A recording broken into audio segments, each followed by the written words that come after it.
Graduands and guests, I now invite you to stand for the arrival of the university procession.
Please be seated.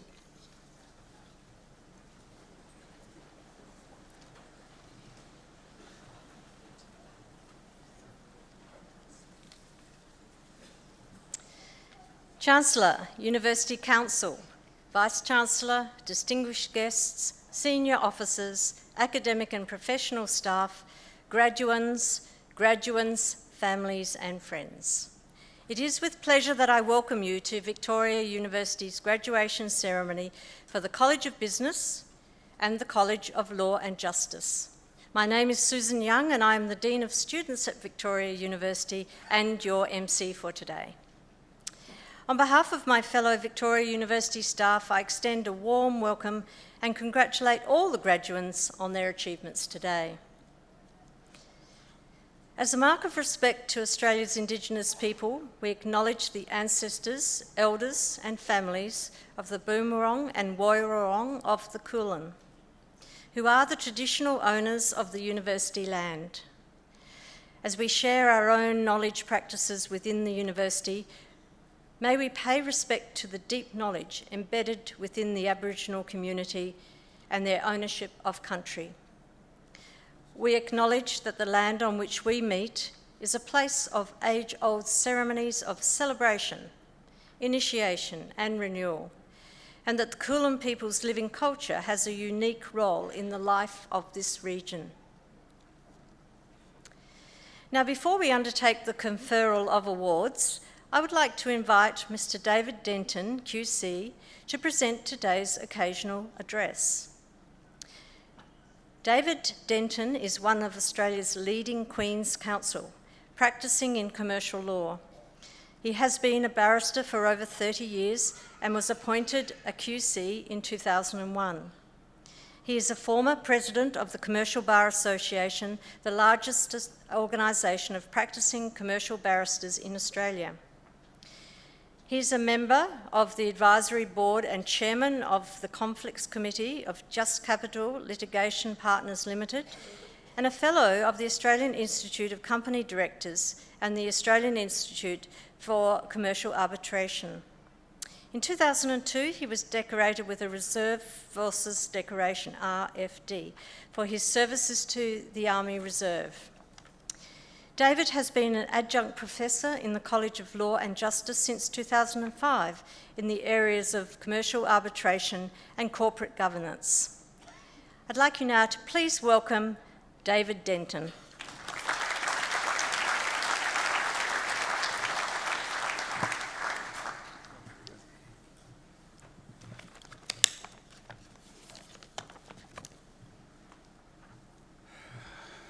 Chancellor, Deputy Chancellor and President of the University, Deans of the Colleges of Law and Justice and Business, distinguished professors, guests and colleagues, ladies and gentlemen, and especially graduands.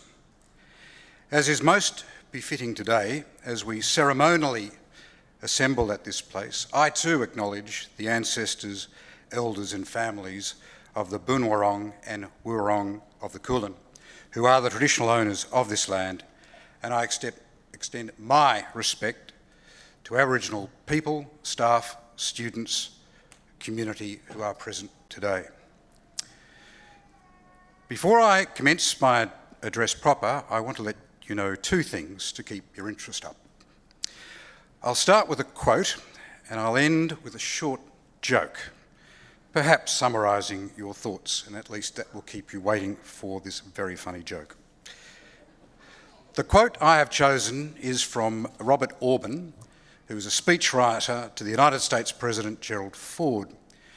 Referring to the task which I fulfil today, he wrote, "A graduation ceremony is an event where the commencement speaker, that is me, tells thousands of students dressed in identical caps and gowns that individuality is the key to success."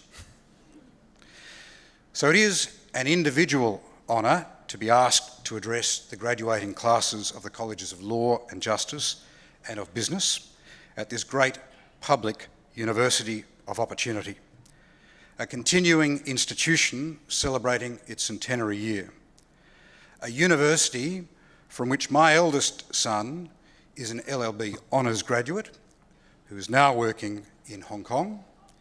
My daughter is an arts undergraduate, and my wife, who is also here and as a barrister, is only one subject from completing her MBA, and there'll be no more deferrals of that from term to term.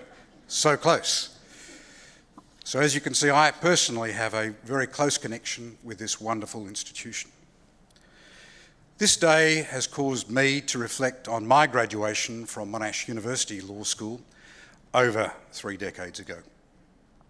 On that day, I remember that the occasional address was delivered by Fred Williams.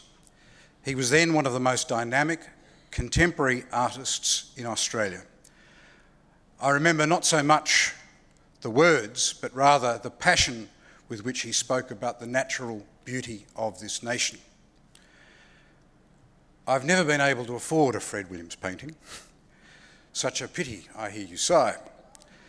Conversely, my appreciation of Williams is not universal, for in a searing review of the Royal Academy's new Australia exhibition, which opened in London in 2013, the Sunday Times critic described Indigenous art as tourist tat, Fred McCubbin's famous The Pioneer as poverty porn, and Fred Williams' desert landscapes, which I love, as thick cowpats of minimalism.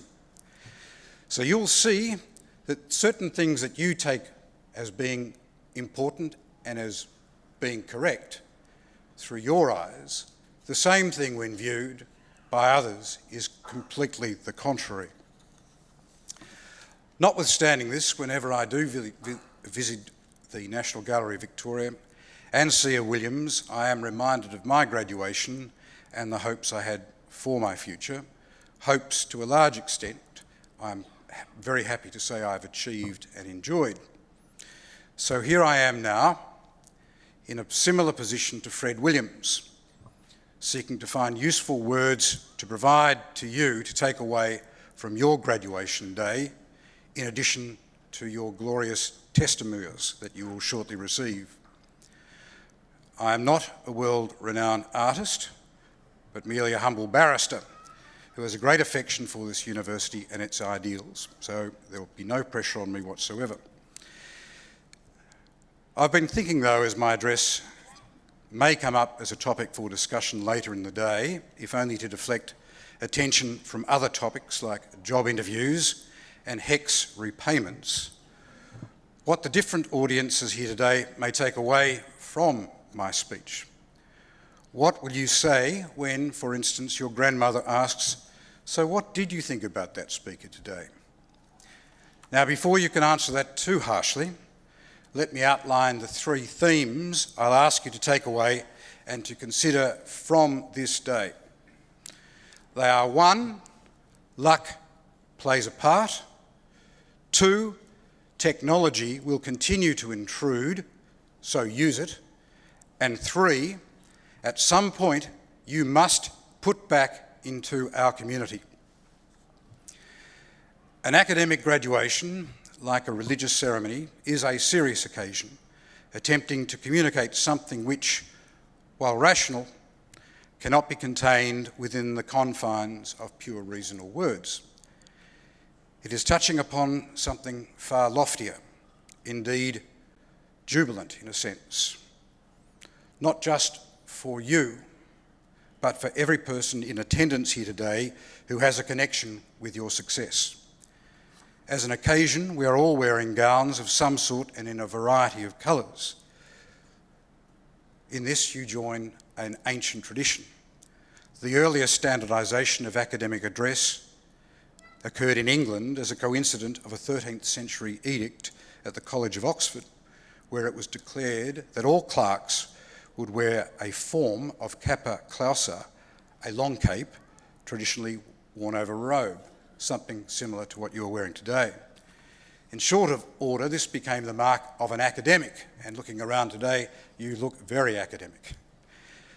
And newly minted universities from that time forward adopted similar dress.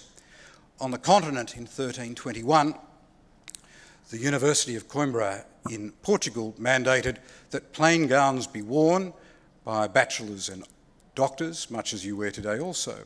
In England, by Tudor times, this same basic standard had been set for academic dress at Oxford and Cambridge.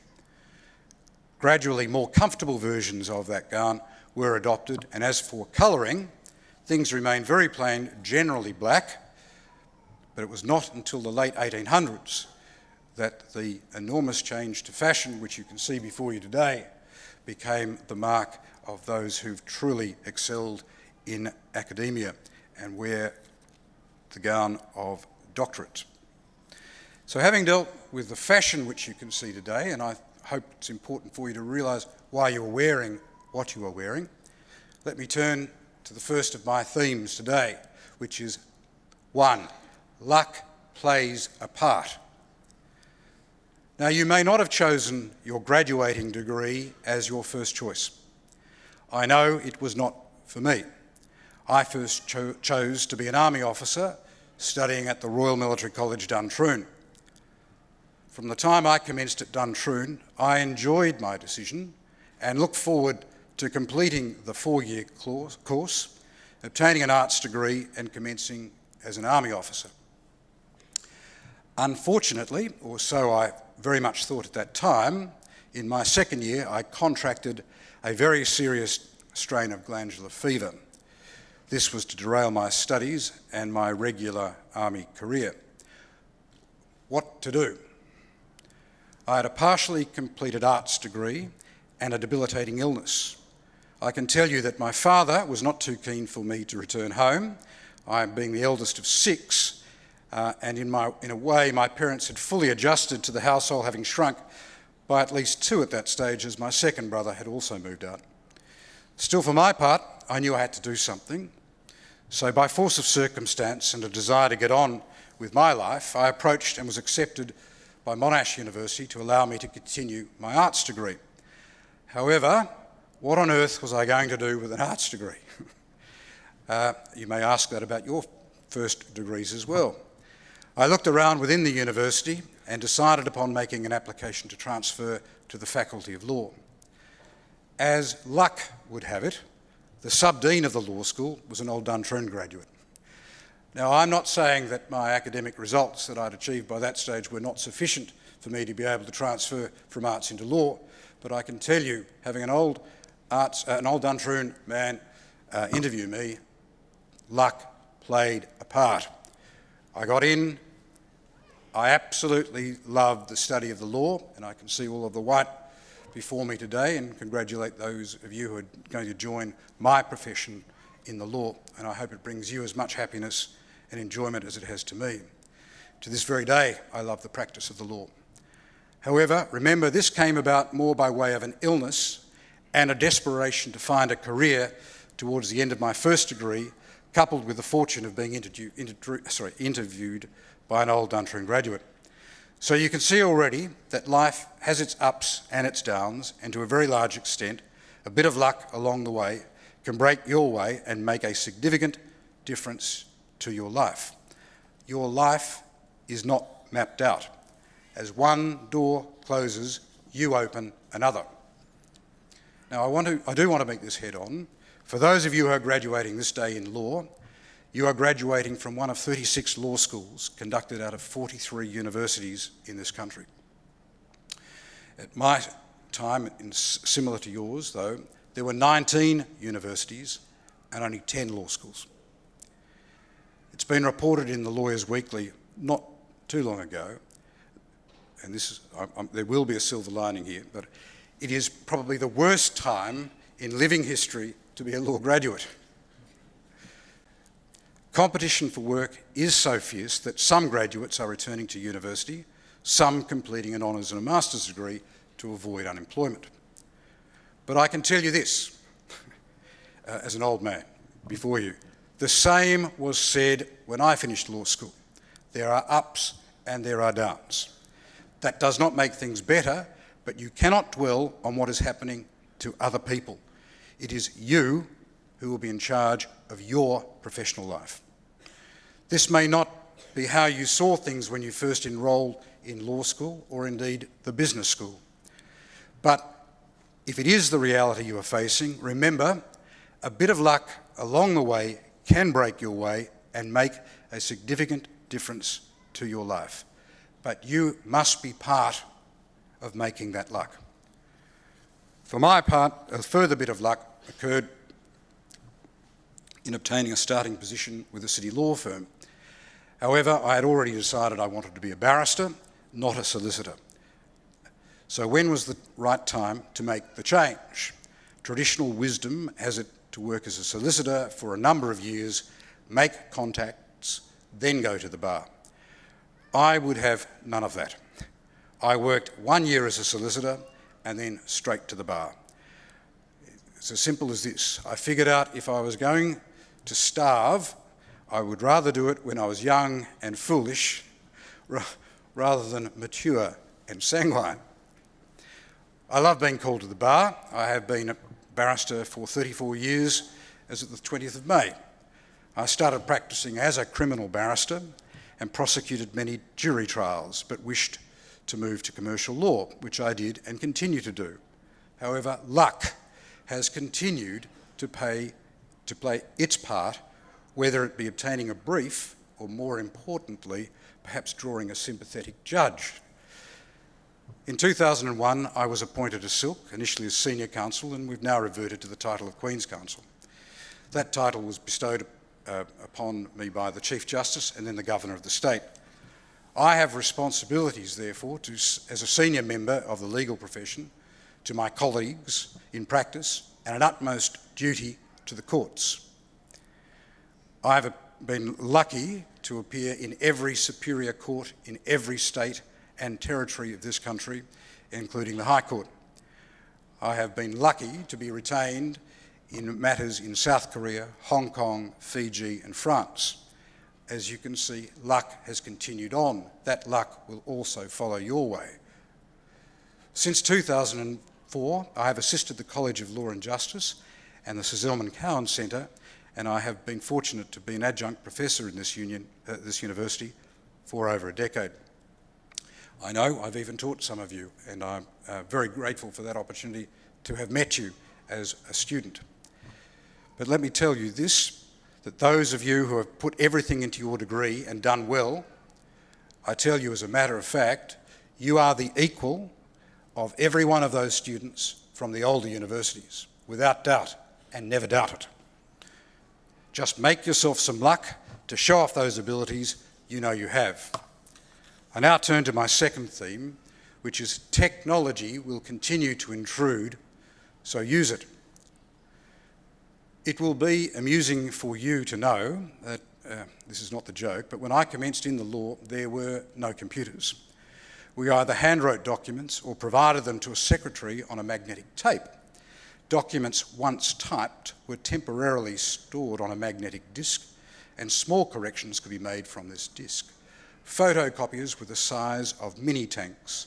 However, a tea lady came around, and it was a tea lady, came around once in the morning and once in the afternoon to serve you tea or coffee at your desk. Partners, associates and solicitors would attend a week away together to get to know each other better. There were no such things as timesheets. Time costings had not even then been invented. There was a hierarchy within firms which took with it an obligation upon the senior partners to instill in the associates an understanding that they would move into partnership and that they in turn were required to ensure that the employed solicitors understood the firm, its culture, its clients, and respect the support staff. In saying this, it reminds me clearly of a time that has probably absolutely disappeared. For many years now, the running of law firms, and remember I'm a barrister, not a solicitor, but the running of law firms has progressed upon the basis of being a business and not a profession. And this is no veiled criticism of you graduates from the College of Business. However, you have taught them something. I am hopeful, however, that it may still be possible, given the two disciplines graduating today, whereby the legal profession is governed by rigid sets of ethics and the business graduates will be governed by their sense of morality, that it may yet be possible for your generation of leaders to be both smart and sensitive. Now, on the topic of the impact of technology that I now wish to canvass, recently this university hosted an address by Professor Richard Susskind, a former practicing lawyer and professor at Oxford University, but more pertinently, he is a futurist concerning the professions into which you are both graduating today. With the dynamism of a convert to futurism, Richard Susskind has predicted, with what I believe to be a greater sense of certainty, that many of the tasks that you as law and business graduates would be expected to have undertaken in traditional starting roles will now be and will continue to be impacted by technology. It may be correct that Google has digitised every single book ever printed. That is, subject to the increase in artificial intelligence by the likes of, for example, IBM Watson, every research task that you would otherwise have been expected to undertake in your new profession can now be done by a computer program. This is going to continue to have an enormous impact upon the way in which we, as lawyers and as business people, go about our professions. It does not mean that we will work less, but it does mean that we will work in different ways, and the good news for you is you are the generation of modern technology. You've grown up with it, you've developed it, you know how it works, you know how it can work, you will know how applications can be developed to provide the assistance that you will need to carry out your tasks. You're very lucky to be in this position. You'll do things in the professions by the use of technology that has never been done before. You will produce programs. If not yourself, you'll then commission them. These programs will be able to extract, for example, a synthesis of every decision of the High Court affecting the interpretation, for instance, in bankruptcy.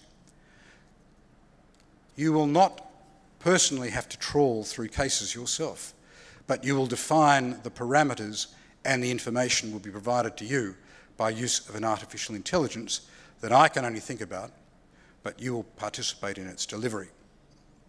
Tomorrow is actually here today. Those of you who do not think of the future in your profession, I expect will be left behind by those of you with a vision. I'm encouraged for your future. I'm concerned for mine. Your university education and your position in your generation, readily familiar with technological change, has prepared you for tomorrow. Just work in a little luck and see what happens. Now, concluding on my third theme, which is at some point you must put back into our community. Today, you become graduates of a university which has its roots in this state's education going back 100 years. If you've not already discovered this for yourself, you will find as you travel the world that Australia's universities are amongst the finest universities in the world. You have no reason whatsoever to doubt the place that this university has within this country. Appropriately, this university carries with it the name of our state, Victoria University.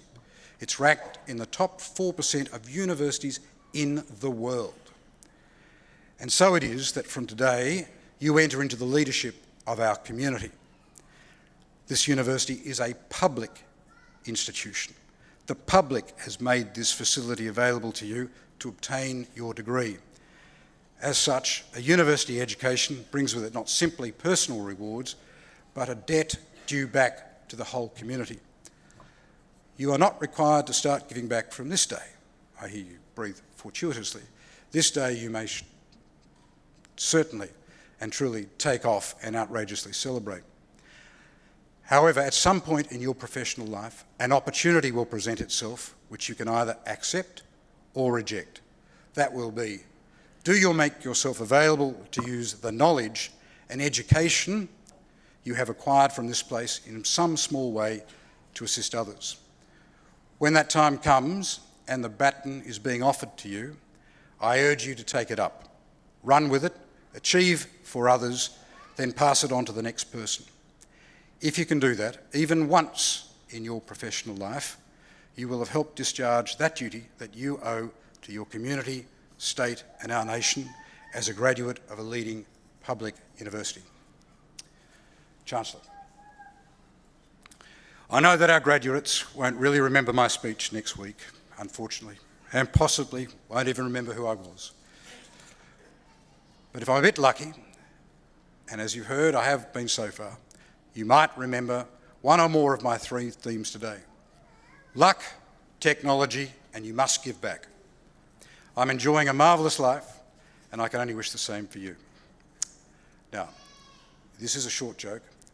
I think it's very funny. A man walks into a zoo. The only animal there is a dog. It was a Shih Tzu. Chancellor.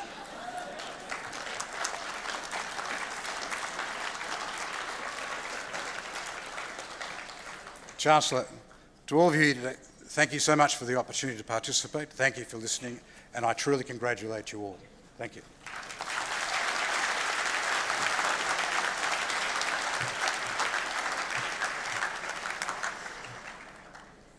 Thank you very much, David, for those words. and the joke. I would now like to invite Chancellor Mr. George Pappas AO to speak with you. The Chancellor's role is to chair the Council and to guide the strategic direction of the University. Thank you, George. Thank you very much, Susan. Vice-Chancellor, distinguished guests, senior officers, academic and professional staff, graduands, families and friends, welcome to you all, and welcome especially to our graduands. Today is a time for celebration. As graduands, you've reached an important milestone in your life. Completing your study and being awarded a tertiary qualification, you've demonstrated a commitment to learning, an ability to focus, and to commit to a goal, and you've equipped yourself with the skills and knowledge to begin a career or to further advance an existing career. Congratulations, because this is a special day for you and your families. And as our speaker, David Denton, has said, the timing of this graduation is very worthy of note. You're graduating from Victoria University in the year when we are celebrating the centenary of the founding of our predecessor institution, the Footscray Technical School. And of course, it's the 25th anniversary of Victoria University becoming a university. You can be proud that you're graduating from a university that has a long and rich history and 100 years of experience in educating students. Most of you have now taken on new and exciting challenges through your work, with your family, or with further study. And in some sense, you may have left us. However, you're now also part of this 100-year history. And as alumni of Victoria University, you will always be important to us.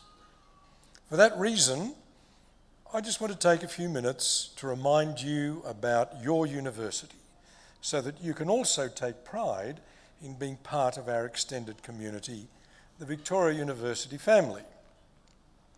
As David has said, you're graduating from a university that is ranked in the top 4% of the world's universities. And you should know, because they're sitting all around you, that Victoria University welcomes students from diverse countries, from diverse cultures, from different educational backgrounds to continue their education. We embrace this diversity because we believe that education should be available to the whole community. We also believe that our university is enriched by the diversity, and we are committed to providing each individual with the transformative opportunities and supportive environment that they require to achieve success, measured by your entrepreneurial mindset, your employability, and the contributions that you will make to industry and the community. We have a flexible and comprehensive scholarships program, supported both by the university itself, by generous donors, and by industry partners. Last year, we offered more than 500 scholarships through university programs, and many more through partnerships. Our flagship Achievement Scholarship program has, over the last 6 years, supported more than 400 students from the west of Melbourne while they continued their education. From vocational certificates and diplomas through to bachelor, masters and PhDs, Victoria University provides outstanding tertiary education opportunities for students, whatever their educational background. We offer a variety of entry and exit points for students and flexible pathways across the whole spectrum of tertiary studies. Our particular focus is working with each VU student to identify and nurture your career aspirations, to build your capabilities and prepare you to be flexible, productive and innovative contributors in a changing world. Our 8 colleges and our newly established Victoria Polytechnic deliver high-quality, targeted courses that are designed to meet your needs. We also seek to maximise your experience as students so that you can enjoy a well-rounded life while you study with us. Initiatives such as our Student Leadership Program and the comprehensive range of clubs and societies supported by Victoria University are designed to enhance your experience, as are major projects like Footscray University Town, which seeks to build a rich, dynamic and culturally creative environment for our students. An important achievement this year has been the opening of our new state-of-the-art student accommodation facility, right on the very edge of the Footscray Park campus. Unilodge at VU features stylish apartments, many with unparalleled views of the city skyline.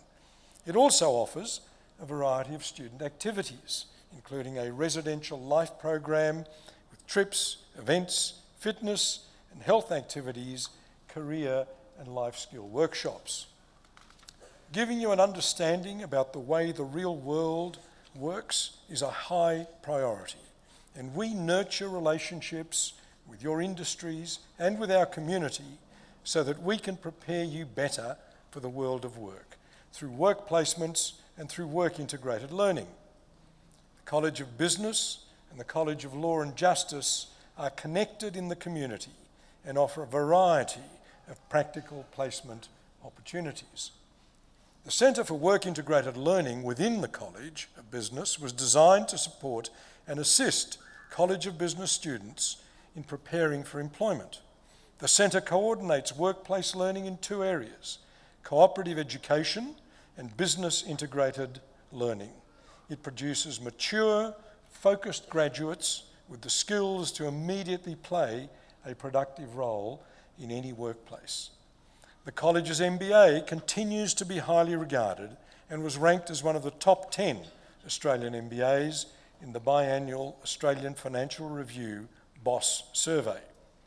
A significant highlight for the year was the establishment of the Victoria Business Confucius Institute, which will further position VU as a university of choice and strengthen our active engagement with Asia. College of Law and Justice has an extensive network of local and international partnerships, as well as expert legal professionals, which enable its students to take advantage, hands-on exposure to legal work by participating in our court partnership programs.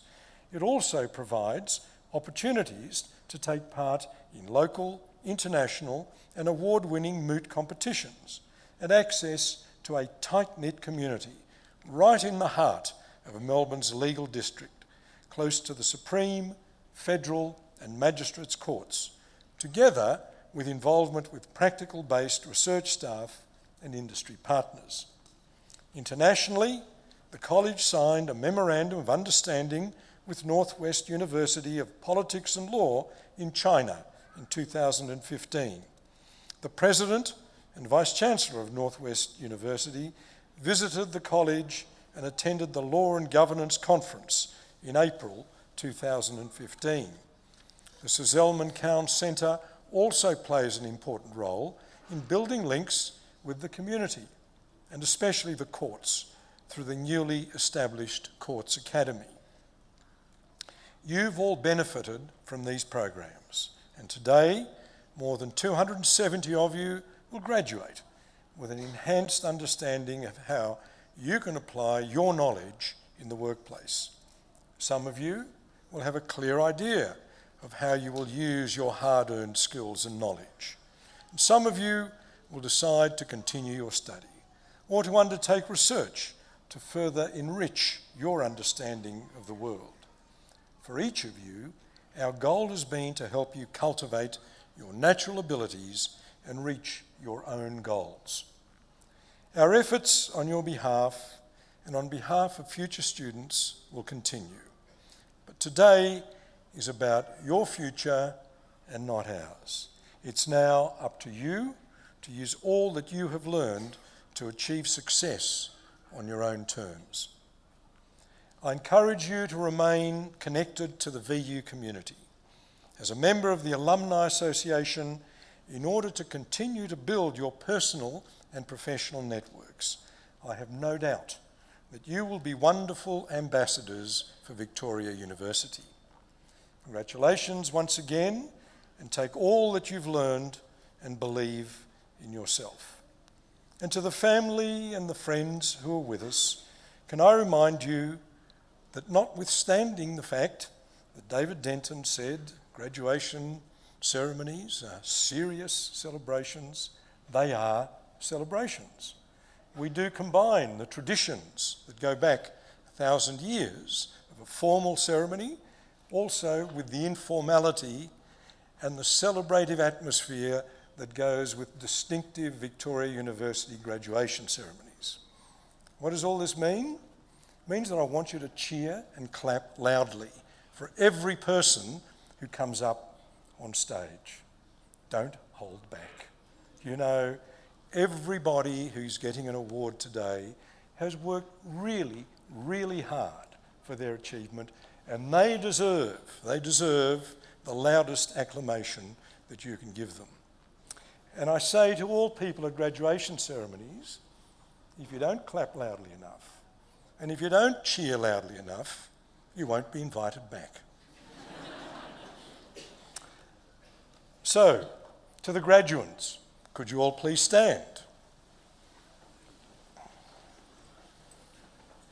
Now, because many of you are about to be lawyers and you've studied law and you're very precise in the way you look at things, and you're keen students of the English language, you will have noticed that I've been calling you graduands rather than graduates.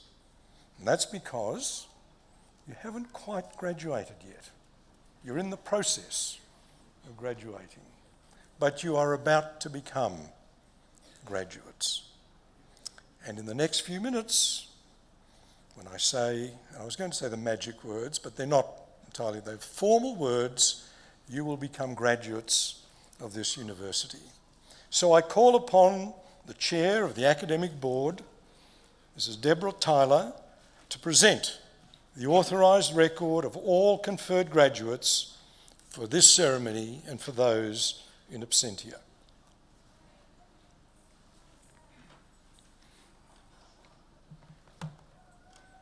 Thank you, Deborah.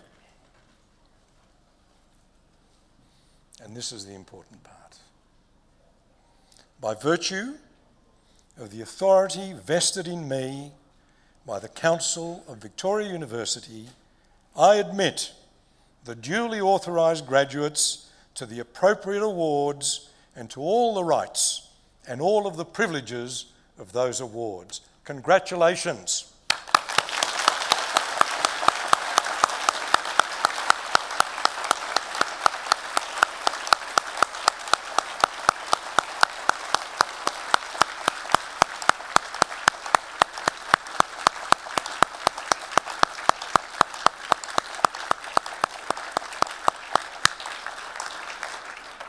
Now, because you are graduates, and because you're capable of doing really, really complicated things, I'm going to ask you to do something that might be a little difficult. I'm going to ask you to remain standing, but turn around. Turn around and face your family and your friends and your supporters. You may not be able to see them, but I can assure you they're all there. And I want you, graduates, to give your family and your friends and your supporters a round of applause to say thank you for all the work that they've put in to get you here. Thank you, family and friends.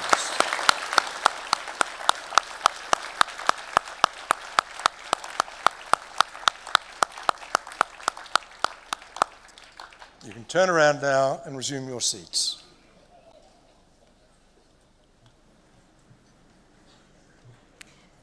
Thank you, Chancellor.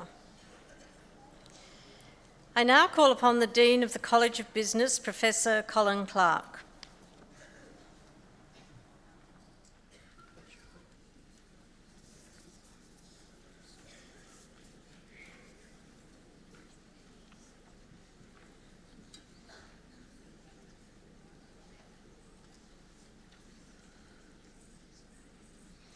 Chancellor, I'm honoured to present the graduates from the College of Business.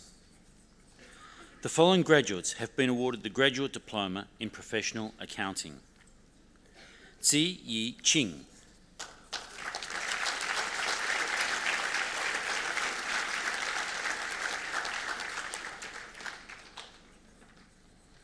Erdogan Hellman.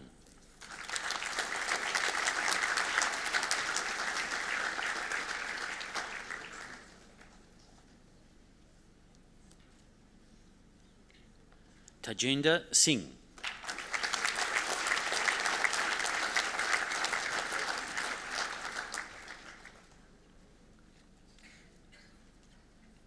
The following graduates have been awarded the Master of Accounting. Anita Georgievska.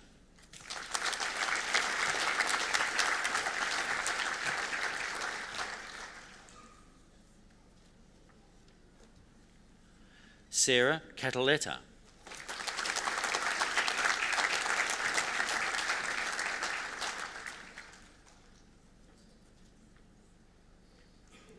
John Alexander Tasevsky.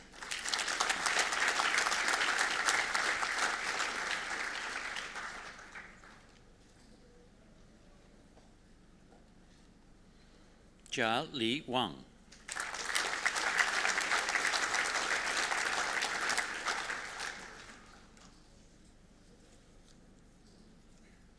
Yue Ru.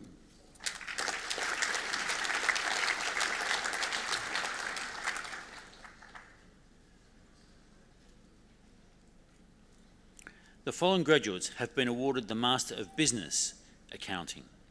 Binod Dongana.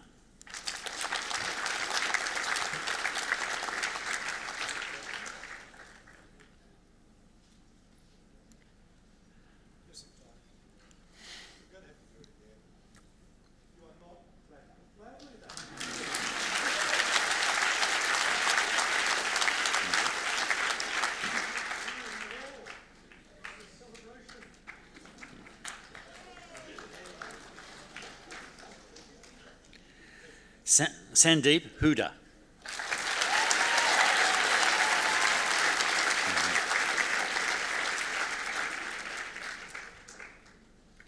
Naveed Kaur.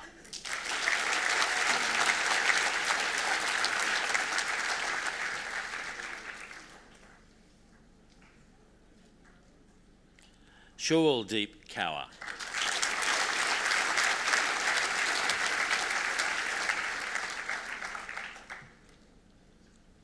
Sudha Kumar.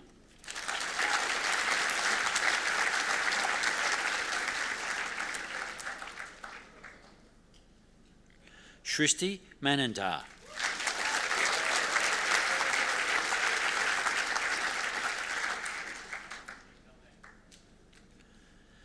Devesh Mulchandani.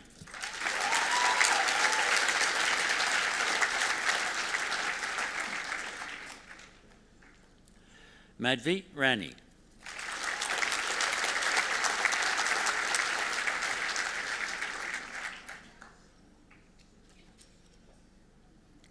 Saru Shahi.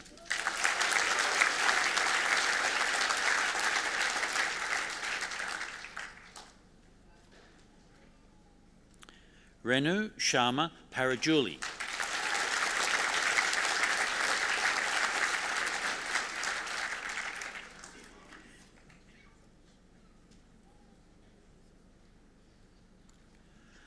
Prometheus Siddiqui.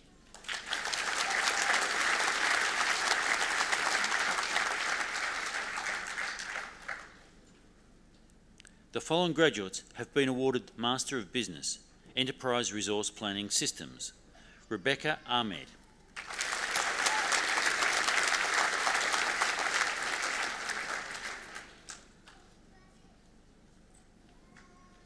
Sao Hee Ang.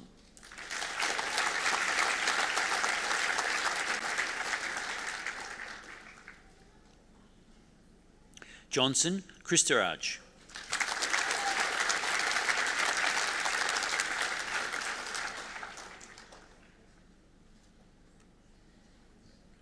Chi Kok Hao.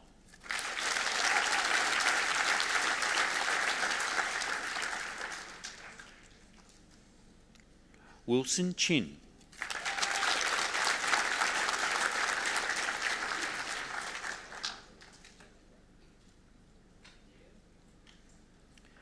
Di Hao Young.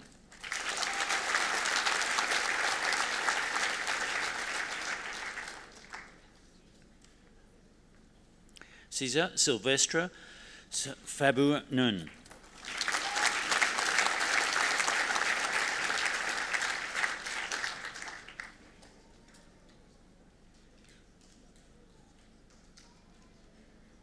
Vivian Ho Lu Eng.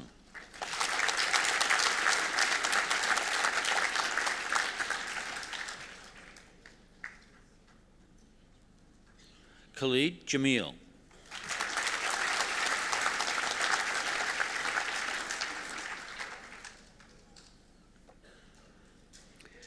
Miriam Karimi.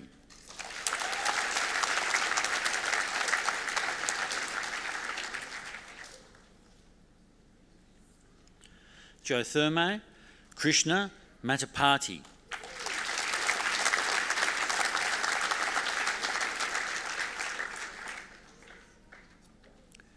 Michael Robert Owen.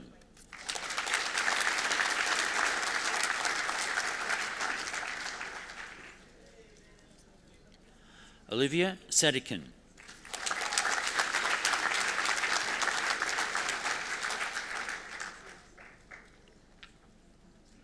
Nia Sharma.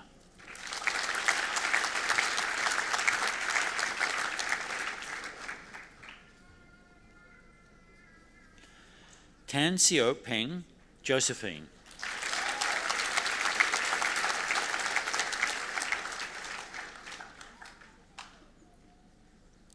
Patrick Eric Thompson.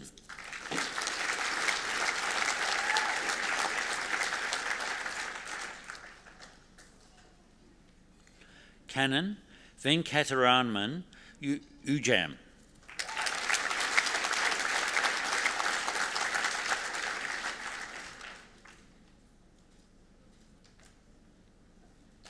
Wen Yi Wu.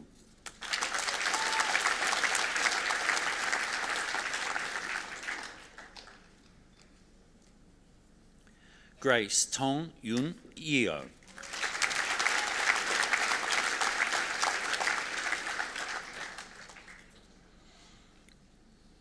The following graduate has been awarded the Master of Business Finance: Dion Charles Lawson.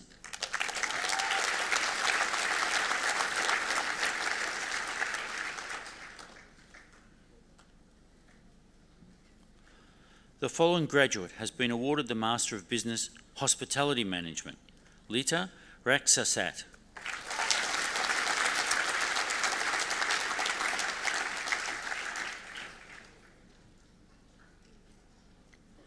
The following graduates have been awarded the Master of Business Industrial Relations Human Resource Management: Cynthia Marie Kunden.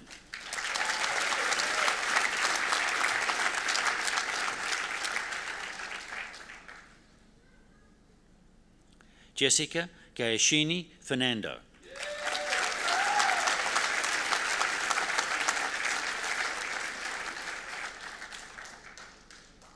Novenas Omerbach.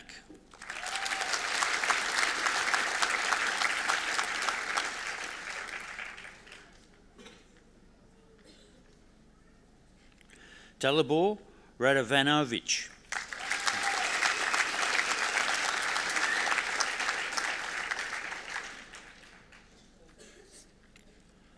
Trong Duc Trung.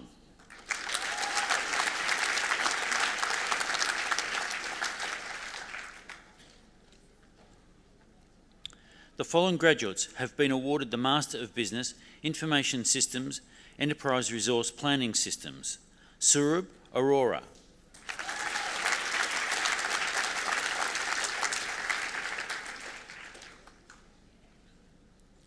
Seetal Singh Dillon.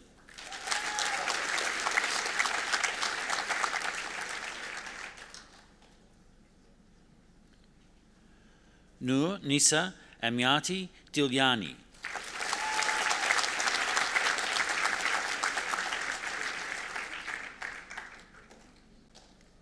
Mandeep Kaur.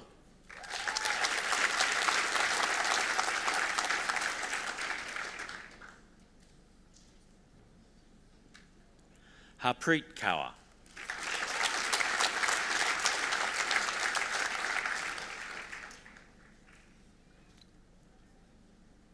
Anoj Kardka.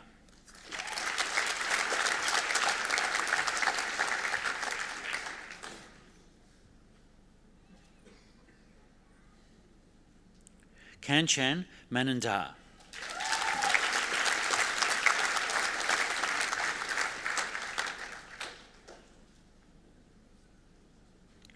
Avish Mehta.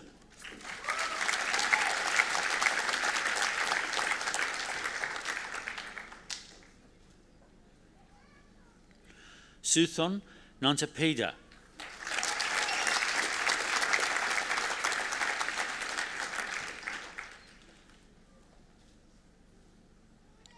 Sai Chandra Mali Rajamahendran.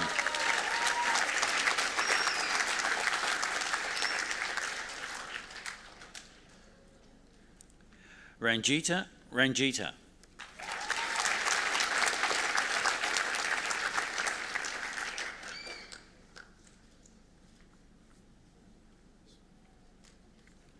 Prasanna Kravidi.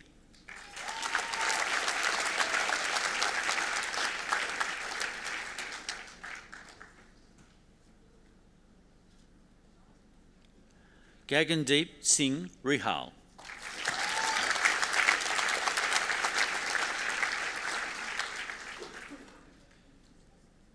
Ruhi Saini.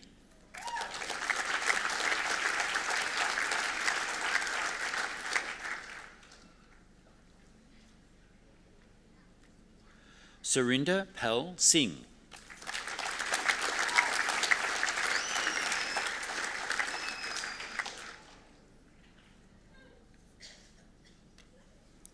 Balijinder Singh.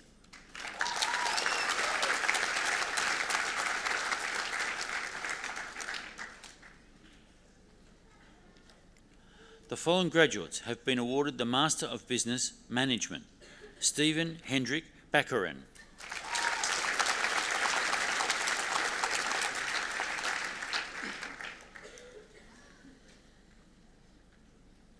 Chilaporn Chirawatan Sati.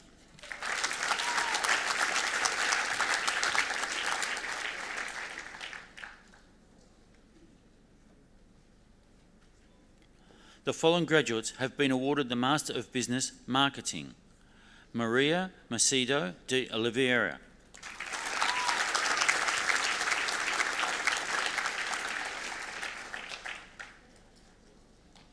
Mietta Richardson.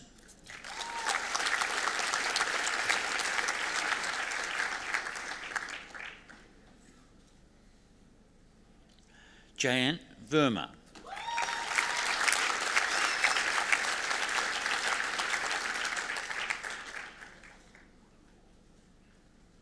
The following graduates have been awarded the Master of Business Supply Chain Management: Cameron Justin Maloney.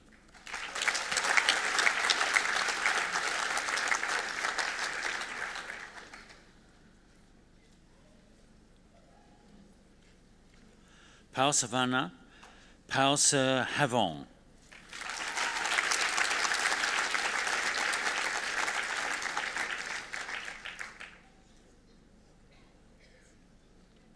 The following graduates have been awarded the Master of Business Administration: Adeline K. Benjamin.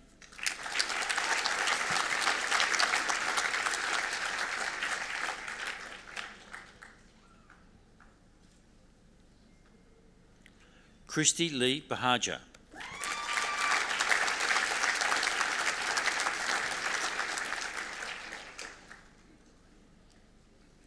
Dylan Campbell.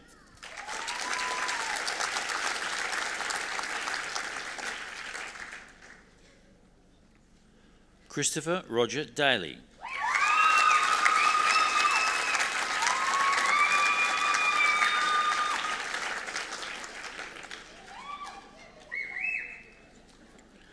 Daniel Chi Khan Lee.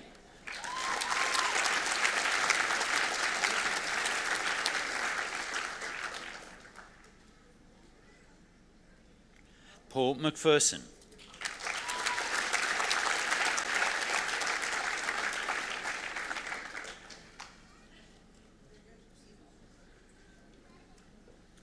Kate Ann Milnes.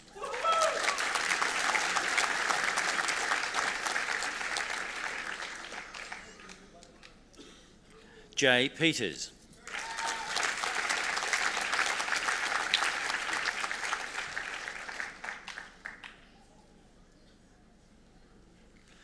Paluhutan Rajagukguk.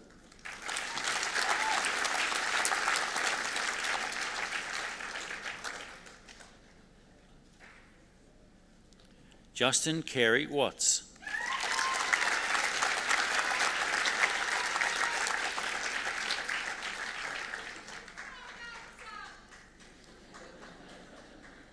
Andrew Wingrave.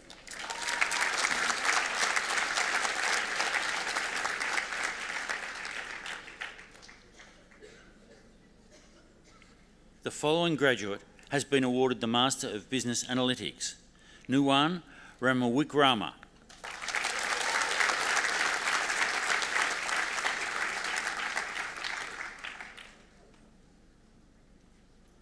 The following graduates have been awarded the Master of Accounting, Master of Business Administration: Natalie Claire Andrews.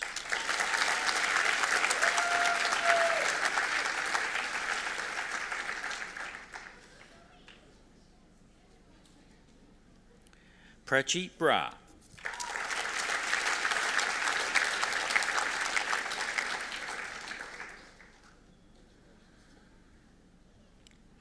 Bravna Tikamdas Hemrajani.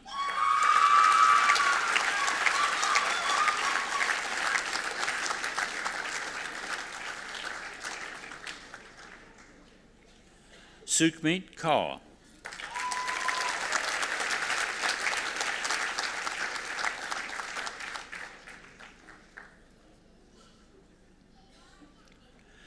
Nanthalaka Jadara Kasan Arandi Nandana.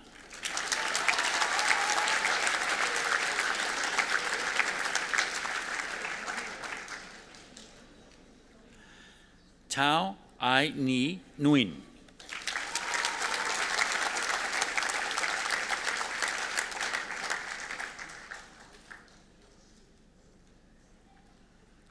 Tao Nan Ti Nguyen.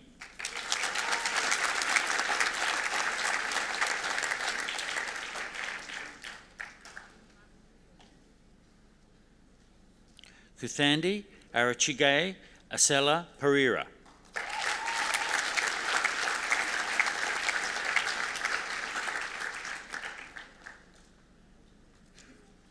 Samrog Pradhan.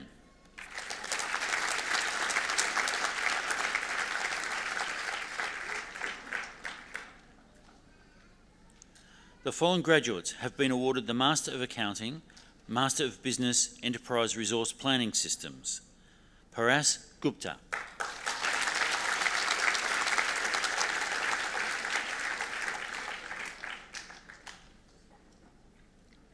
Himanshu Lakanpal.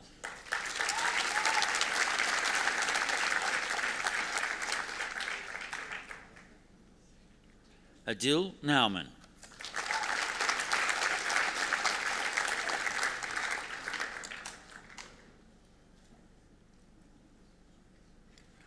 Pallavi Pranjal Pratil.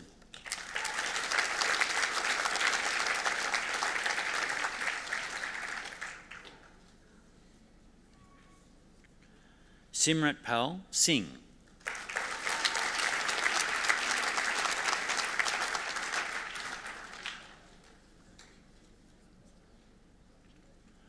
The following graduates have been awarded the Master of Accounting, Master of Business Finance: Miriam Isaac Adam.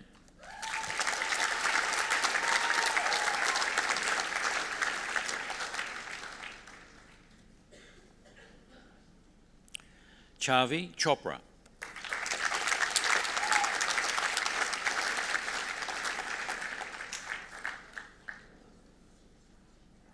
Amit Gandrotra.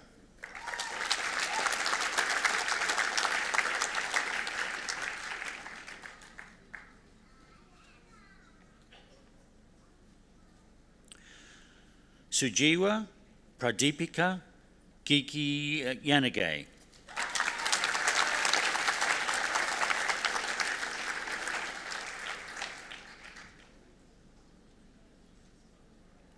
T. Quinn An Hong.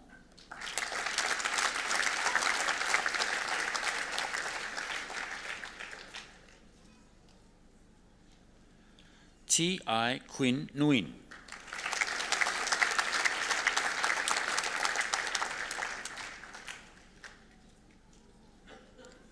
Jagriti Sharma.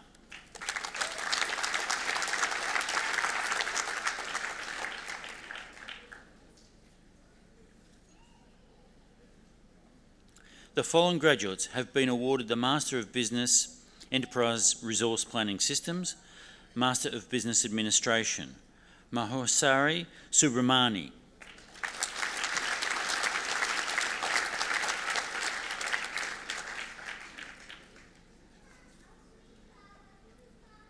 Vamsi Krishna Bathula,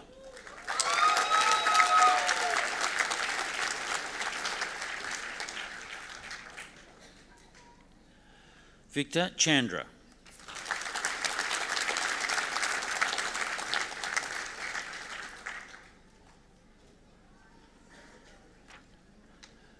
Taranjeet Kaur Dani,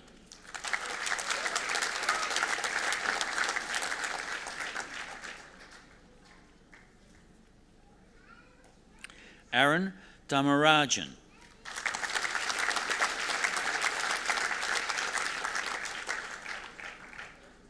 Deepti Goyal,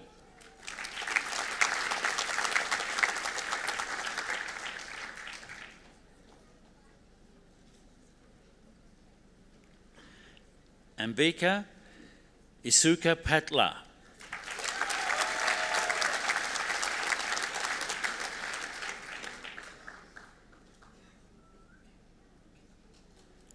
Guba Singh Kher,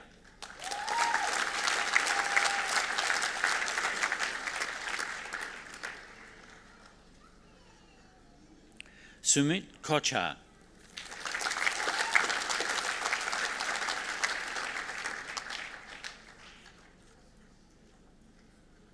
Nia Sale,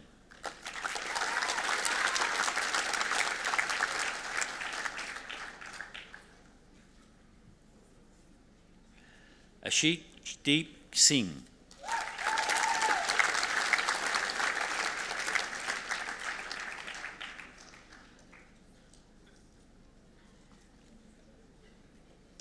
Jaskaran Singh,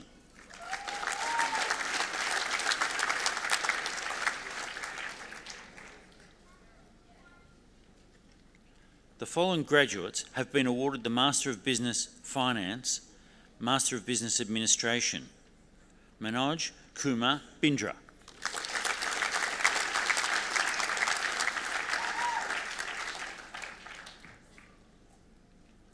Peter Mabior Kon,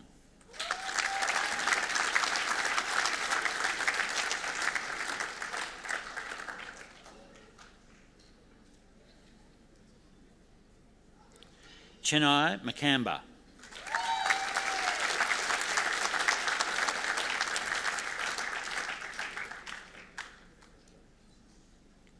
Amanda Ha Chi Nguyen,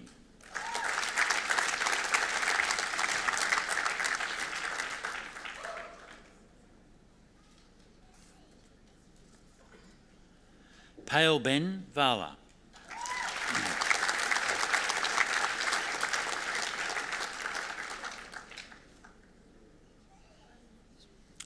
Chancellor, that concludes the presentation of graduates from the College of Business.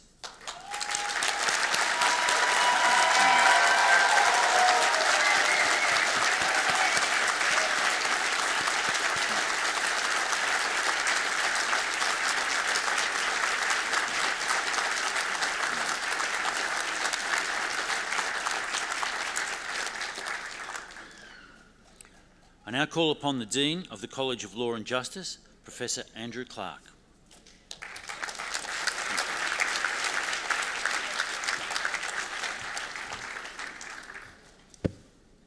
Chancellor, I'm honoured to present the graduates from the College of Law and Justice.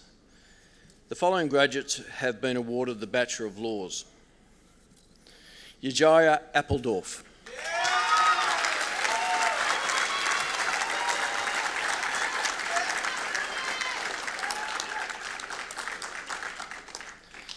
Kashayla Balachandran.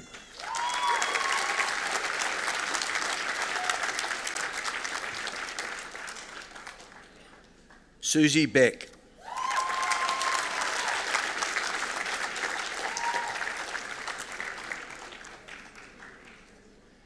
Jasmina Belic.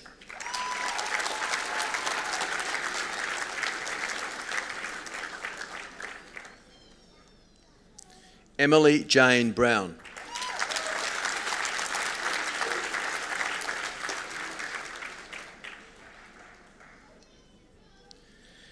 Janelle Rhiannon Bult.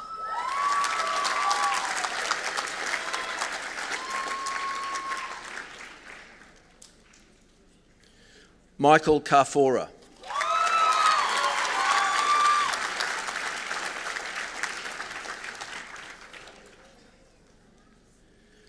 Thomas Michael Catapan.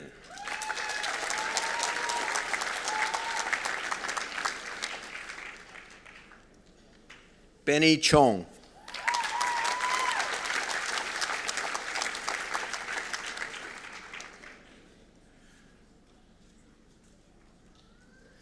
Francisco Dorige Arias.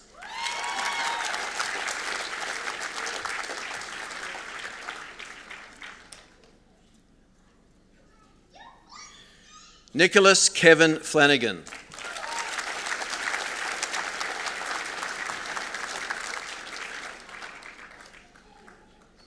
Erin Chelsea Frad.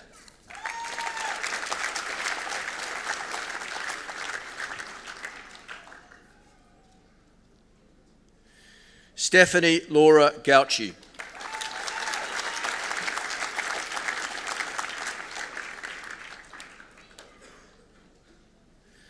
Christopher Russell Adrian Glerum.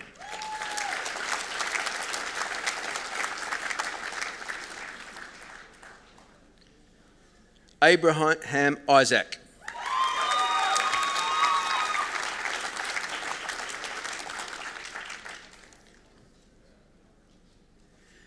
Teresa Lee.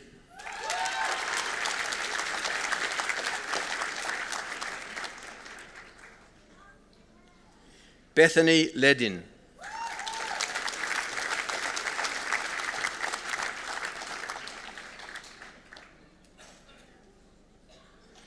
Brittany Jane McCarley.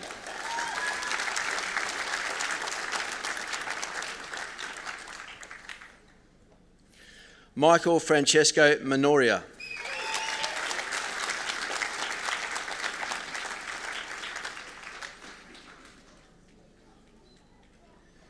Monique Tiffany Milich.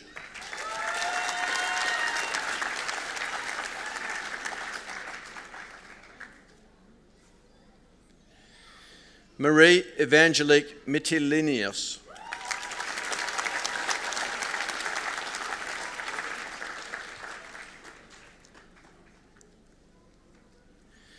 Edward Takwa Nay.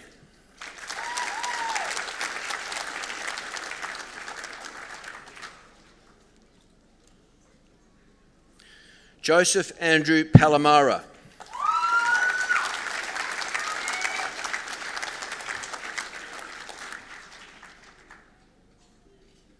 Lachlan James Scully.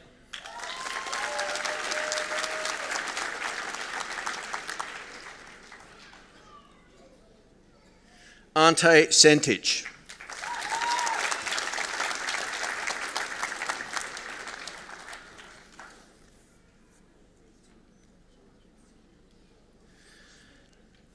Tugba Sevinch.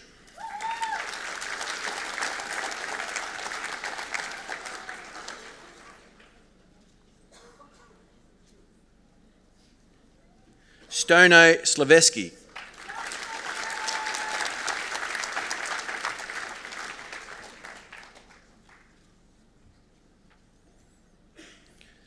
Mark Joseph Spanier.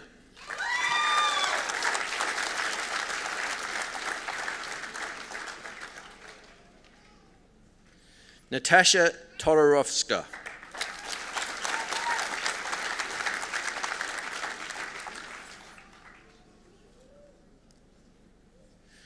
Argenta Sequaj.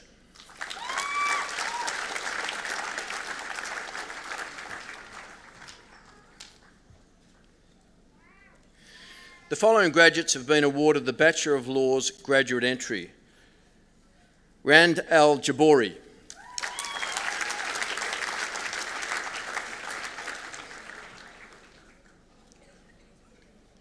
Marnal Amro.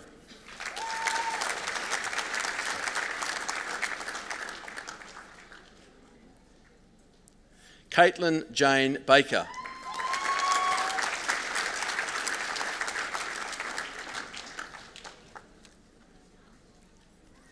Eliza Kate Berry.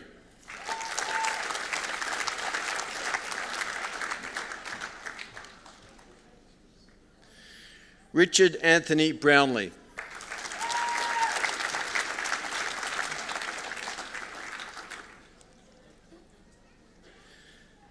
Elise Kate Byrne.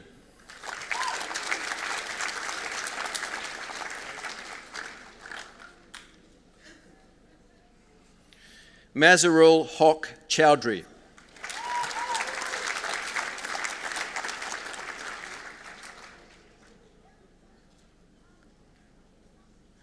Christopher David Demos.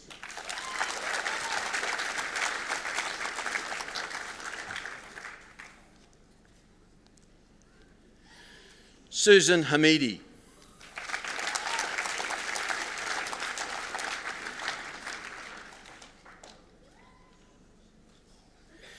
Chia Jiang Hon.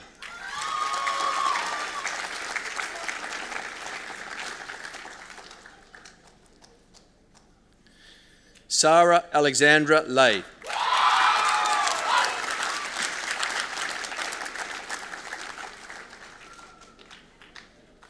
Amy Marie McClelland.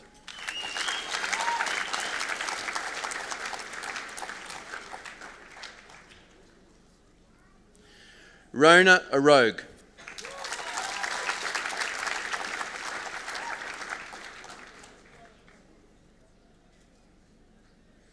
Robert Lachlan Priest.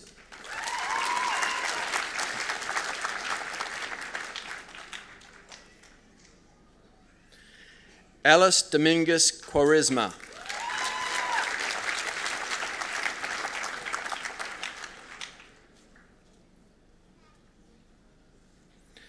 Katina Stefan-Idis.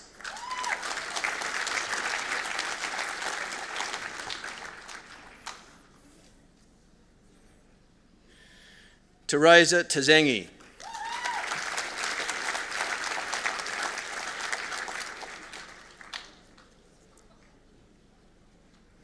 Tanya Seberg.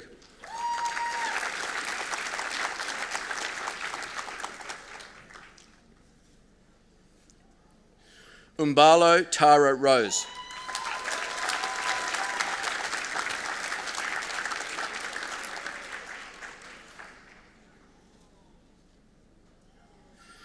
Timothy Dennis Vance.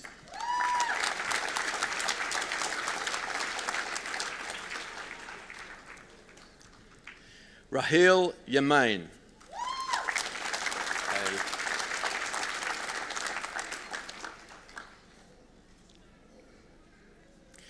The following graduates have been awarded the Bachelor of Law with honours. Andrew William Dowling.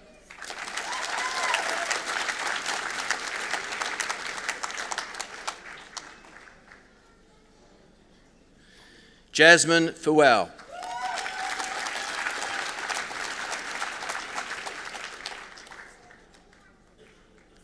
Stephanie Ann Hansen.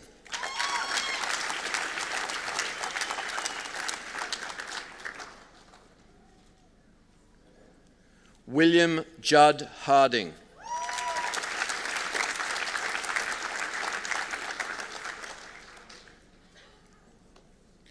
Veronica Kozlowski.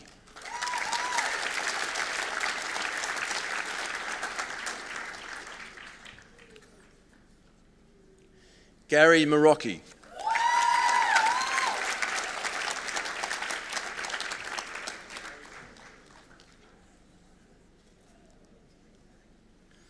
Joseph Agami Rahim.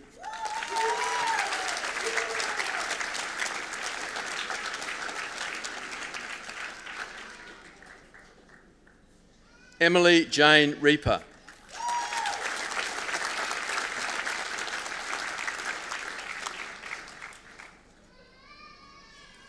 Joanna Shaft.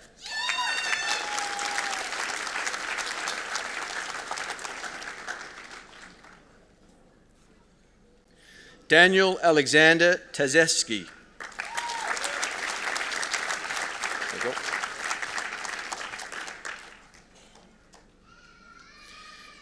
The following graduates have been awarded the Bachelor of Laws graduate entry with honours. Makadonka Atanasova.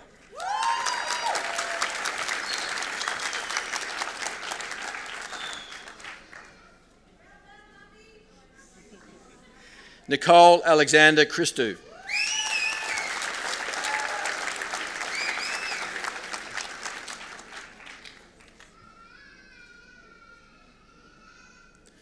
Raymond Mark Earl.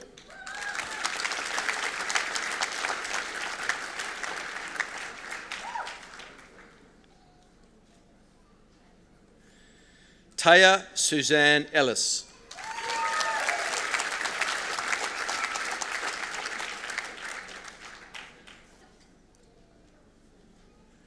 Ryan Hart-Shawn.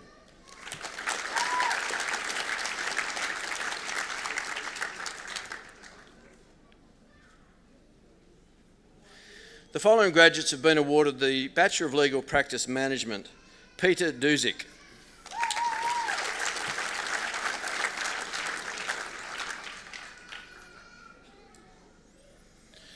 Milana Melanie Obradovich.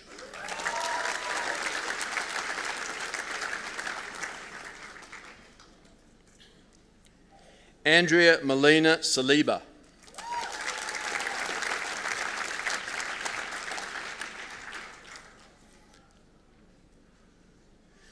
The following graduates have been awarded the Bachelor of Laws, Bachelor of Arts.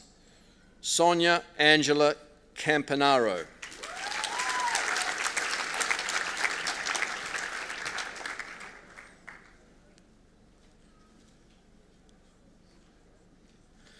Caitlin Simone Capek.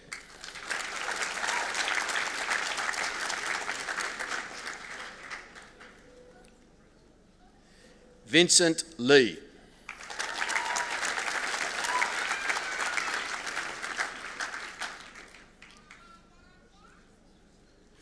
Kathy Marudis.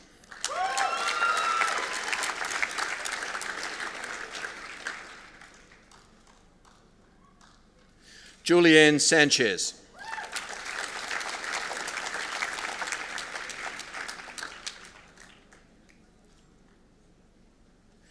Danielle Leslie Tedisco.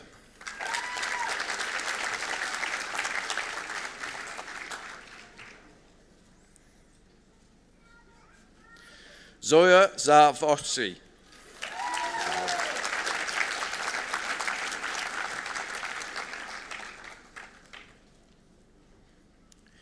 The following graduates have been awarded the Bachelor of Laws, Bachelor of Business, Banking and Finance. Yayani Constantine Kalouris.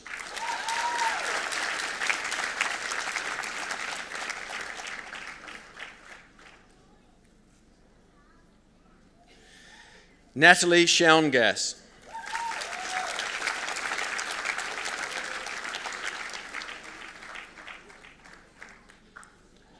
Nori Strinsos.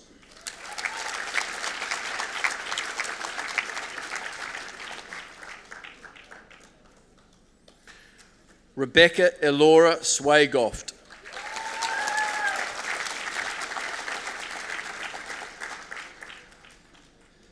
The following graduate has been awarded the Bachelor of Laws, Bachelor of Business, Human Resource Management, Zayn Ayers.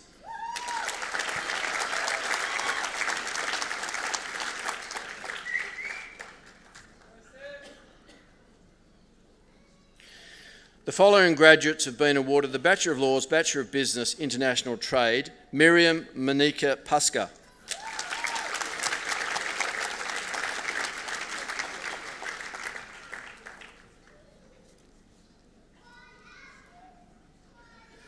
Jessica Williams.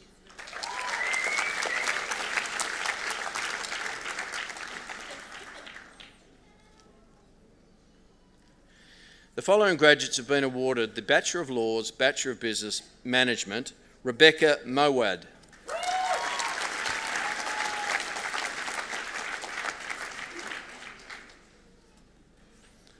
Laura Italiano.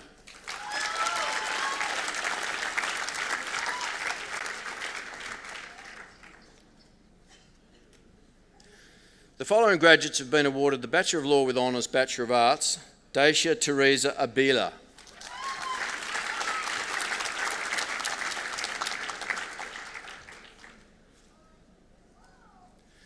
Carla Bridget Bursich.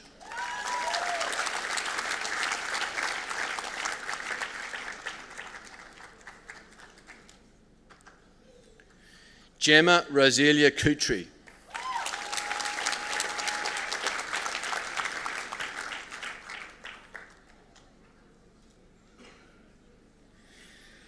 Danielle Linda Hellebrandt.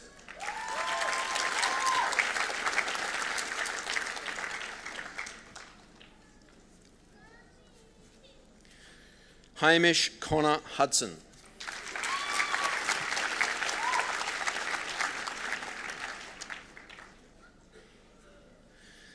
The following graduate has been awarded the Bachelor of Law with Honours, Bachelor of Business Accounting: Deepa Vishalani Chand.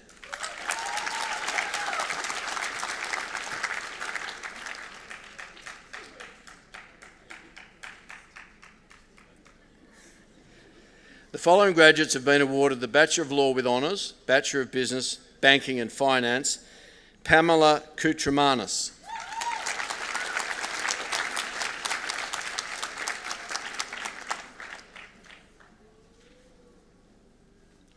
Kim Ann Nguyen.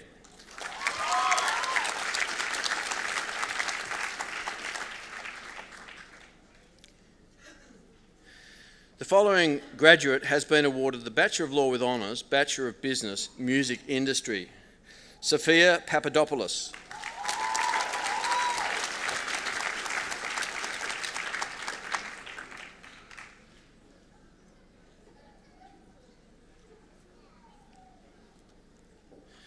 The following graduates have been awarded the Graduate Certificate in Australian Migration Law and Practice: Mehdi Adibzadeh.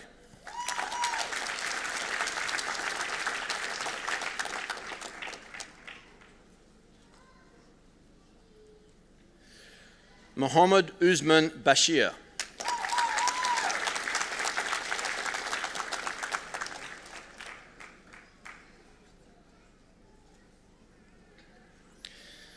Surab Bardwaj.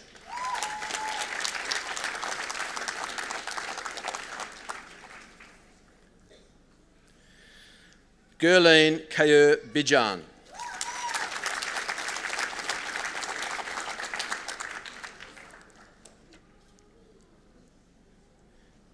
Evan Bishop.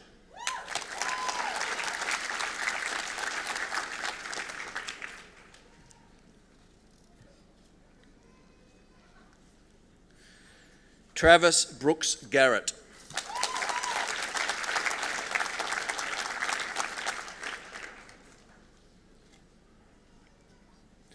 Harjeet Jahal.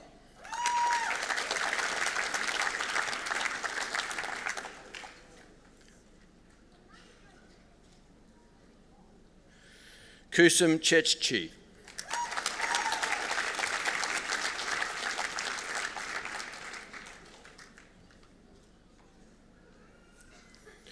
Jasna Duronjic.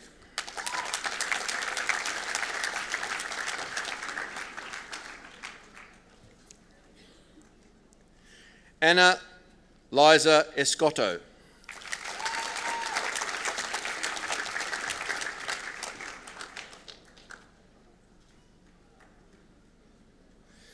Martin Hu Ching Fan.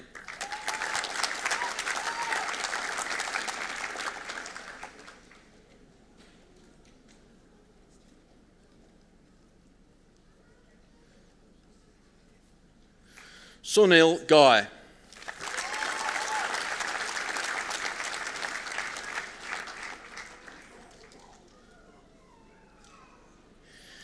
Jia Go.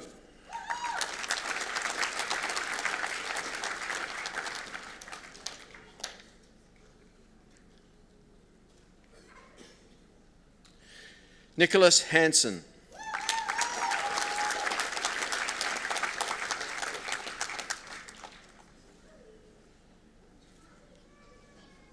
Varun Hudson.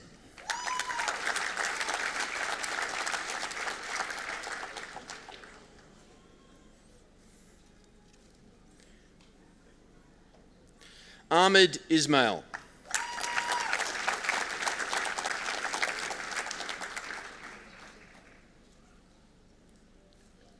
Jane Kambura.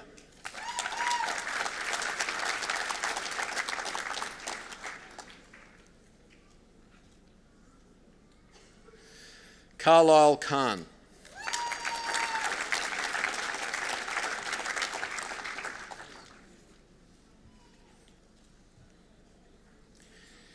Mandeep Kumar.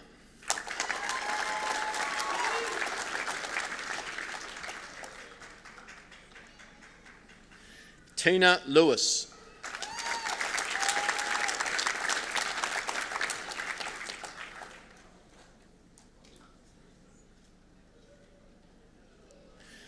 Samfas Lim.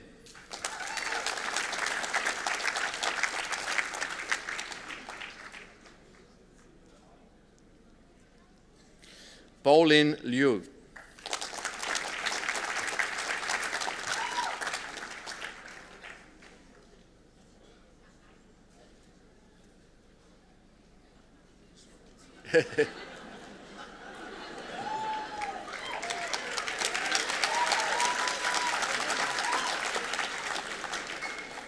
Gaurav Deep Singh Madan.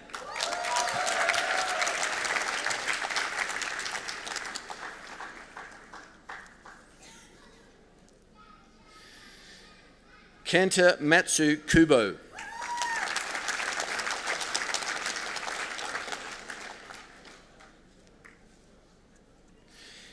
Meta Bhavisha.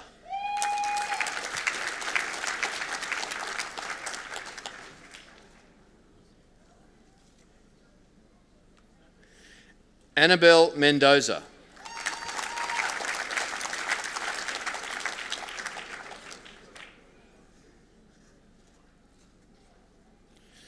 Ahmed Wali Massini.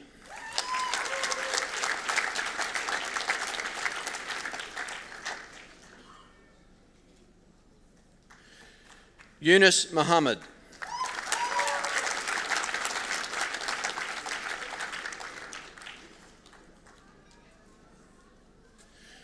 Phuong Nguyen Milbourne.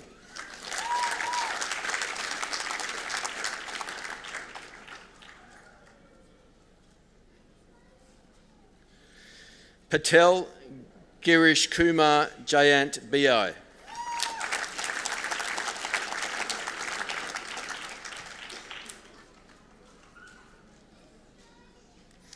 Basanta Raj Pokharel.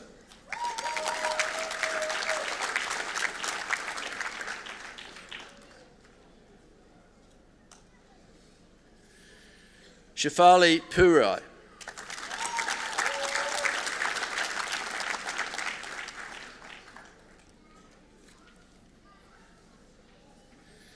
Anuj Raura.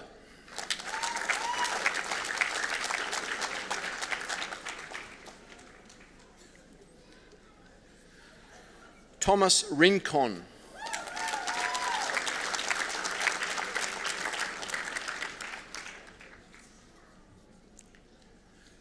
Rebecca Ryan.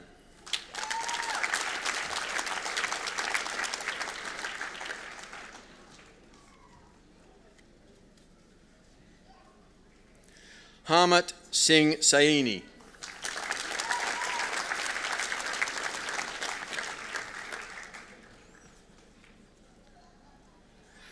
Saroj Kumar Sharma.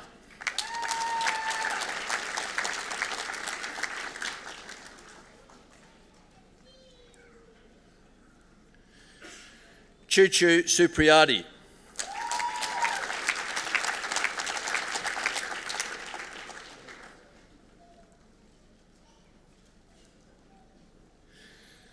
Shabnam Thapa.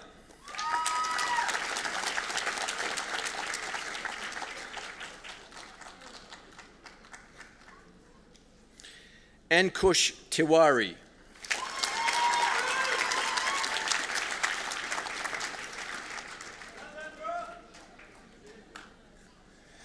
Natnicha Wilaiwan.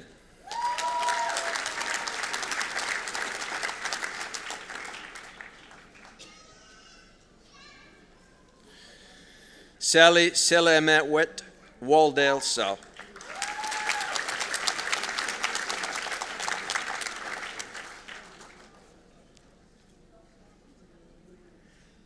Lee Wu.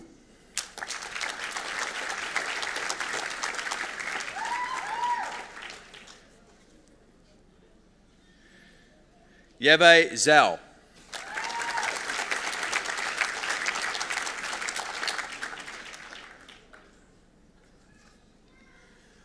Renzai Zong.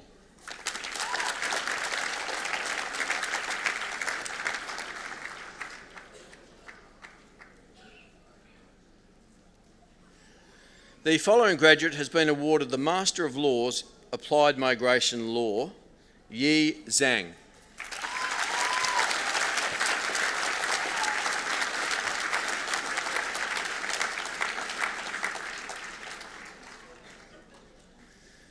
Chancellor, that concludes the presentation of graduates from the College of Law and Justice.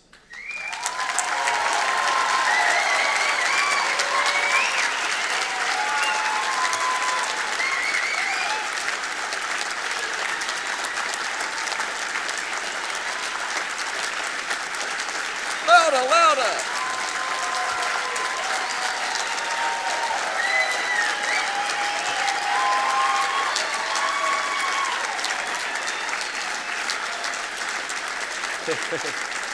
Keep going, yeah.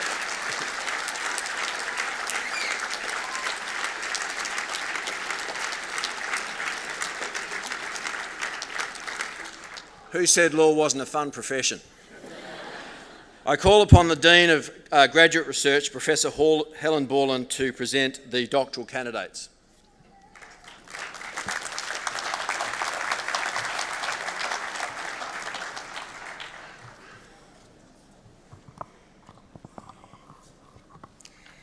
Chancellor, professional doctoral degrees are conferred on those who've undertaken a combination of advanced coursework and completed original research, resulting in a significant contribution to knowledge in the relevant professional field. The work generally includes a critical review of the literature, a systematic form of inquiry, and the preparation of a thesis reporting the outcomes of the research.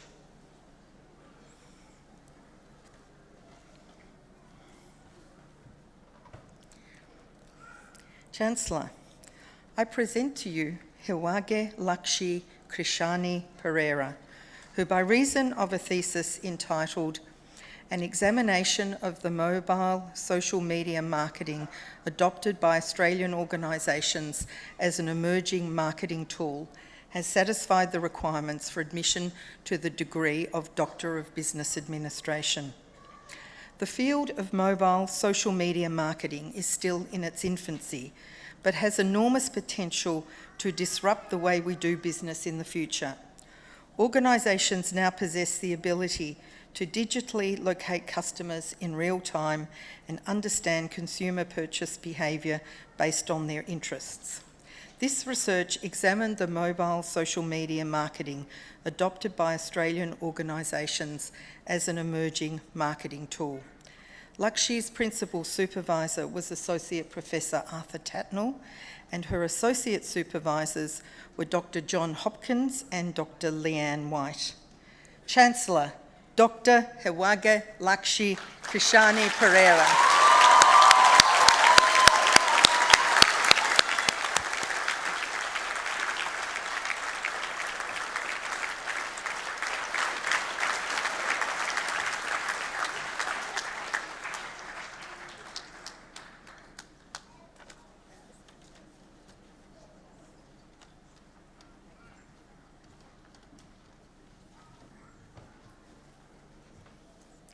Chancellor, I present to you Nguyen Hoang Pham, who by reason of a thesis entitled Ownership Structure, Agency Costs, Corporate Risk-Taking and Firm Performance, a mediation analysis using dynamic panel data, has satisfied the requirements for admission to the degree of Doctor of Business Administration.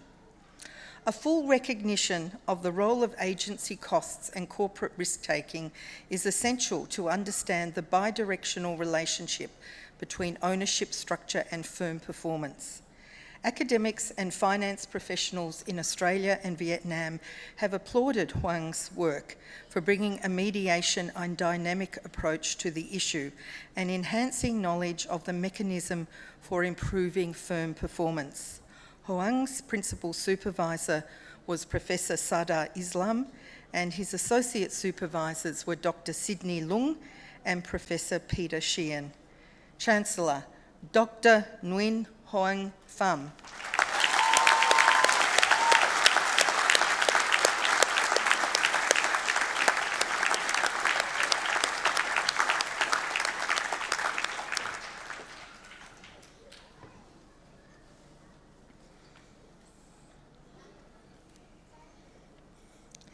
Chancellor, I present to you Seishon Pinmani, who by reason of a thesis entitled Logistics Integration for Improving Distribution Performance in the Context of the Thai Egg Industry, has satisfied the requirements for admission to the degree of Doctor of Business Administration. Seishon's research investigating logistics integration factors that are considered likely to influence and improve distribution logistics performance in the Thai egg semi-industrial sector.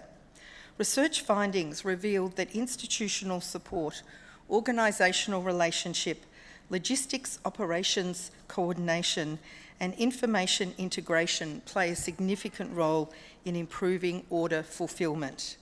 Seishon's principal supervisor was Dr. Himanshu Shi, and his associate supervisor was Dr. Kamrul Ahsan.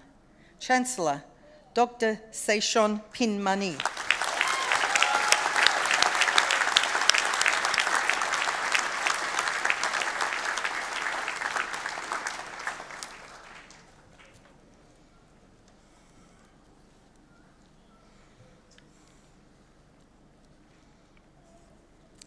Chancellor, I present to you Nachapan Winyawong, who by reason of a thesis entitled Relationships Between Leadership Behaviour and Subordinates Commitment, a case study in the Thai mining industry, has satisfied the requirements for admission to the degree of Doctor of Business Administration. This study determines effective leadership development for the Thai mining industry. By analysing the significant relationships between leadership behaviour, subordinate satisfaction with leadership, and organisational commitment, the study determines the ideal blend of transformational and transactional leadership styles applicable to all reporting levels in the organisation.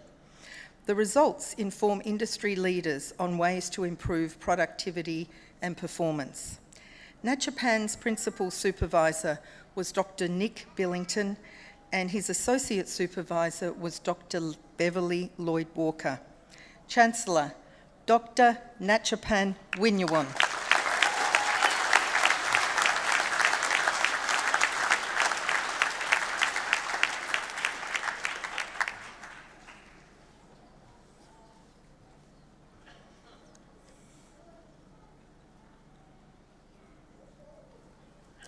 Chancellor, Doctor of Philosophy degrees are conferred on those who have completed a major program of original research, resulting in a significant new contribution to knowledge in the relevant field. The work generally includes a critical review of the literature, a systematic form of inquiry, and the preparation of a substantial thesis reporting the outcomes of the research.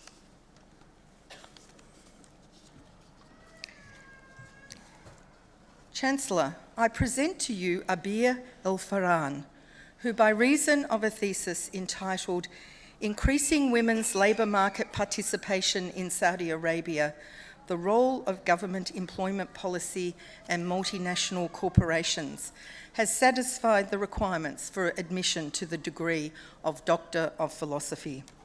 Abir's research investigated the impact of the Saudi Arabian government employment program NITACA on women's labour market participation. The research particularly explored the experience of multinational corporations in meeting targets set for women's employment. Through applying institutional and labour market segmentation theories in the Saudi labour market context, this research makes an important contribution to knowledge and addresses a significant gap in the literature.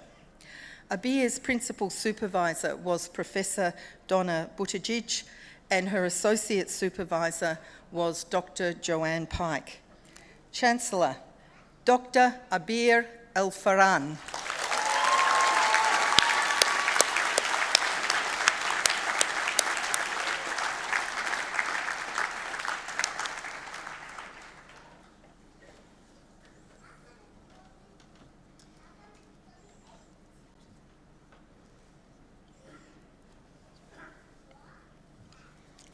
Chancellor, I present to you Baharuddin Muhammad Hussain, who by reason of a thesis entitled Hedging and Firm Value, an Integrated Analysis of Corporate Governance, Risk Management and Accounting Information, has satisfied the requirements for admission to the degree of Doctor of Philosophy. This thesis evaluates the significance of commodity risk exposures of non-financial firms for corporate hedging policy and analyses the impacts of hedging on firm value, integrating corporate governance in the Malaysian context. The implications of the results are that commodity prices have a significant effect on hedging policy and that hedging increases firm value, as well as highlighting that greater disclosures of commodity risk exposures are essential. Baharuddin's principal supervisor was Professor Sadar Islam, and his associate supervisors were Dr. Sidney Lung and Dr. Wei Li. Chancellor, Dr. Baharuddin Muhammad Hussain.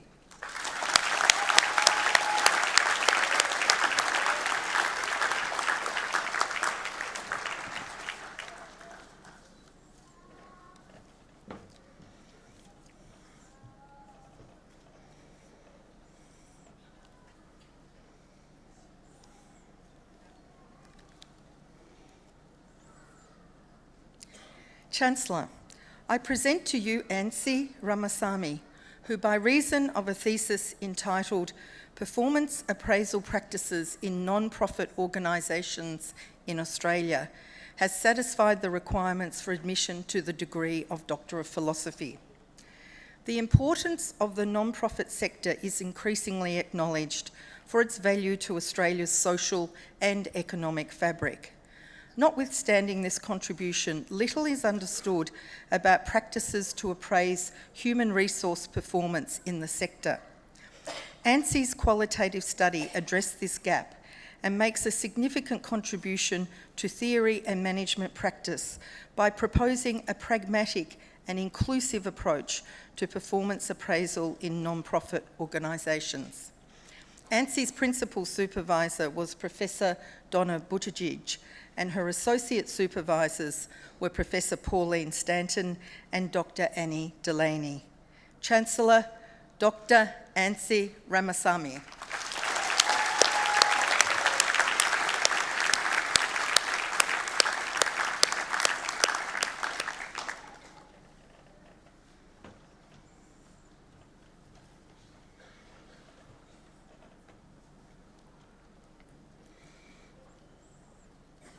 Chancellor, I present to you Anwar Saroon, who by reason of a thesis entitled Corporate Governance, Earnings Quality and Firm Value, Evidence from Malaysia, has satisfied the requirements for admission to the degree of Doctor of Philosophy.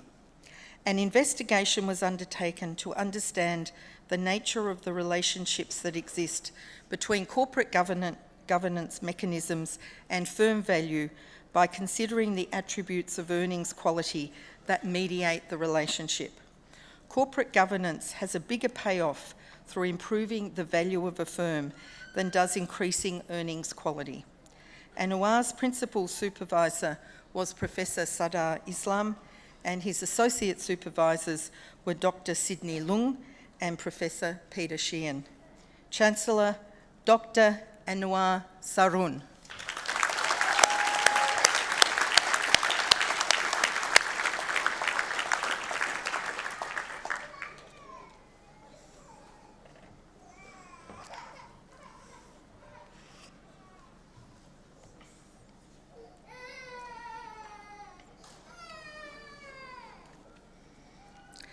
Chancellor, I present to you Thi Tui Mui Vu, who by reason of a thesis entitled Forecasting Regional Tourism in Developed Economies has satisfied the requirements for admission to the degree of Doctor of Philosophy.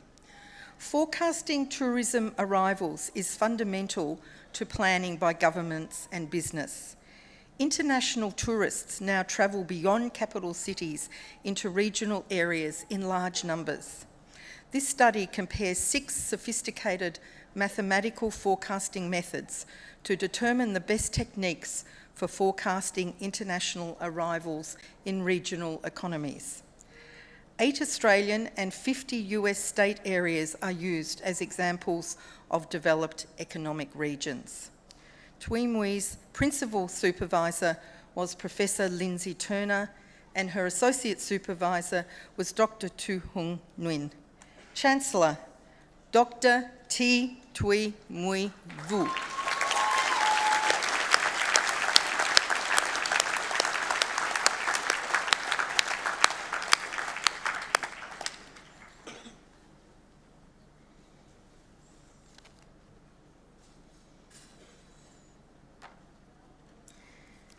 Chancellor, that concludes the presentation of doctoral candidates.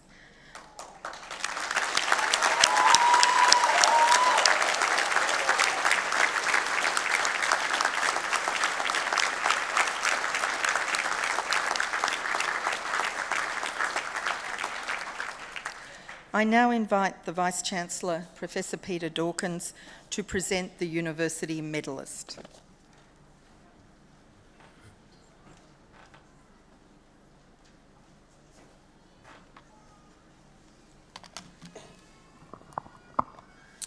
Chancellor, it is with great honour that I now present the University Medal for Excellence. University Medals are awarded to those graduates who have achieved consistent excellence over the duration of their course. Medals are awarded in the following categories: the highest achieving students in undergraduate vocational education, undergraduate higher education, postgraduate by coursework and postgraduate research graduate. The Medal of Excellence in undergraduate studies is awarded to Danielle Hellebrandt, who graduated today in the Bachelor of Laws with honours and the Bachelor of Arts. Danielle has completed her degrees with a GPA score of 6.7 and has been described by her law and arts academics as an exceptional student. Please congratulate Danielle Hellebrandt.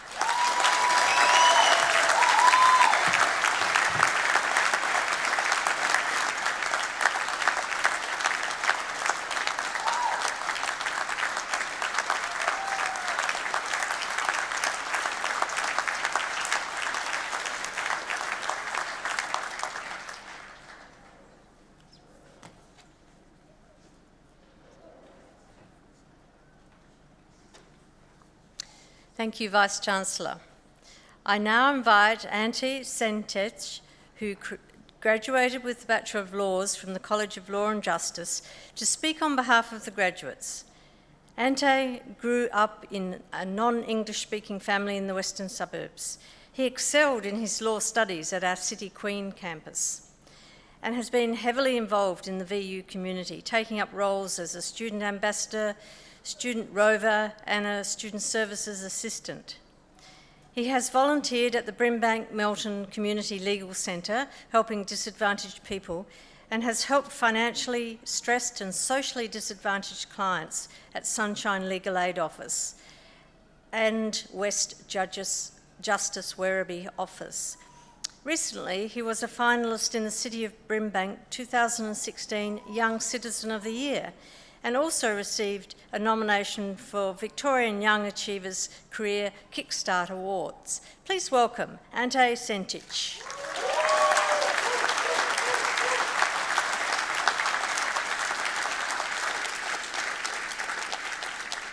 Thank you, Chancellor. Thank you for the warm welcome. To begin, I'd like to acknowledge the traditional owners of the land we are meeting on today and pay my respects to the Aboriginal elders, past and present. I would like to also acknowledge the Vice-Chancellor, Council, distinguished guests, Victoria University staff, family and friends, and of course, fellow graduates. I'm truly honoured and grateful to have been given the opportunity to address you all today on such a special occasion. To my fellow students, I would first like to begin by saying congratulations. We are here, we did it.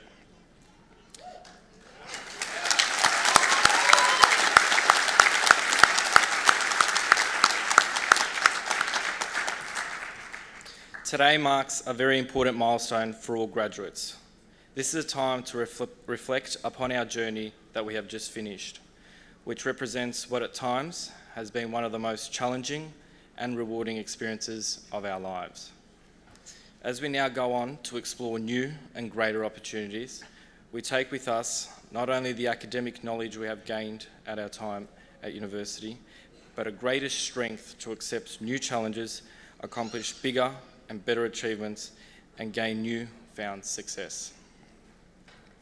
I know for myself, my Victoria University experience and achievements have already given me an insight into my newfound success.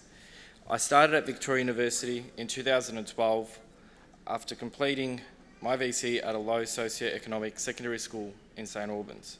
I am the first and only member of my family to have had the opportunity to experience the benefits of higher education. Throughout my four-year journey at Victoria University, as a law student, I have been fortunate enough to take advantage of the unique industry-based partnerships that Victoria University has to offer. I volunteered as a paralegal at a number of community legal centres, including Brimbank Multi-Community Legal Centre, Sunshine Youth Legal Centre, Footscray Community Legal Centre, where I was able to find my interest and my passion in volunteering and helping the disadvantaged and vulnerable individuals of our community. I also undertook an internship at Victoria Legal Aid, helping individuals that were affected by mental health, drugs, alcohol or homelessness with significant unpaid infringements. I also interned at the Victoria University Prosecutions Unit, participated in the County Court Internship Program and was fortunate enough to take part in the Victoria University Law Mentoring Program. These experiences led me to gain a successful clerkship, a seasonal clerkship at Hall & Wilcox Lawyers.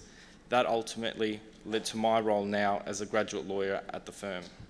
This success would not have been possible without the industry partnerships that Victoria University has provided us. Thank you to all the Victoria University staff for their hard work and dedication. I was privileged to have these achievements recognised this year when I received a nomination award for the Victorian Young Achievers Kickstart Award and also was a finalist for the Brimbank Young Citizen of the Year 2006 award. It's time to thank all those around us who have supported us and helped us to get here today. To our family and friends, thank you. You have supported us when we have needed it most and believed in us when we lost confidence in ourselves. Without you, today would not be possible. Finally, to the graduating students. It is no secret that we are about to enter a highly competitive world. With the knowledge, skill and experience we have gained throughout our degrees and time at Victoria University, we need to enter this world with great strength, confidence and self-belief. Many of you will now be moving into the workforce or you may be embarking on future studies. Some of you may choose to take a break, a holiday or start a family. However, I genuinely believe that you all here today will achieve success in whatever you choose to do, if you have not already. Let's not forget that we now possess a gift, and let's all advance ourselves and assist those around us who may have not had the opportunity that we have ultimately had. This will be our greatest success and contribution. To conclude, I'd like to share the following. I hope your dreams take you to the corners of your smile, to the highest of your hopes, to the windows of your opportunities, and to the most special places your heart has to offer. It's time to dream big and live that life you have always imagined. Congratulations, graduates. Thank you.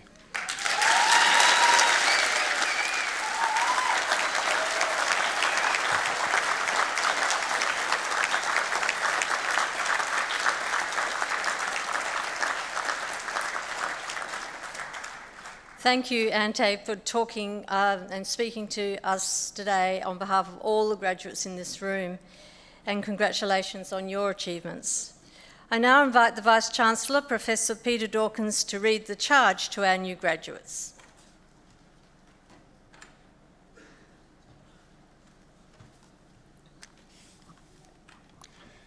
Chancellor, can I ask all of the new graduates to stand, please?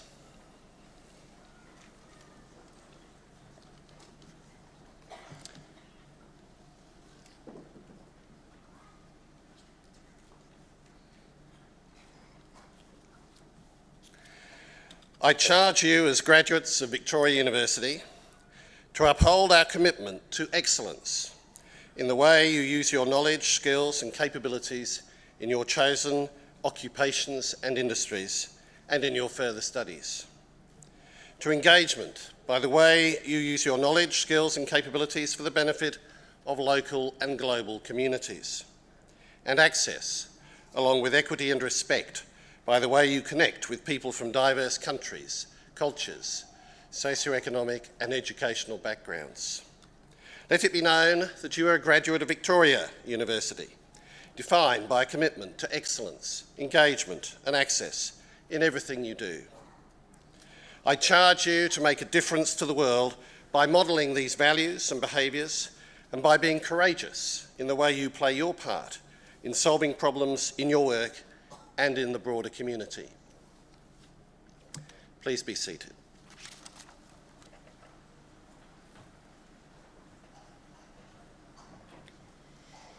Thank you, Vice-Chancellor. I would now like to invite our Chancellor, Mr. George Pappas, AO, to speak with you. Thank you very much, Susan.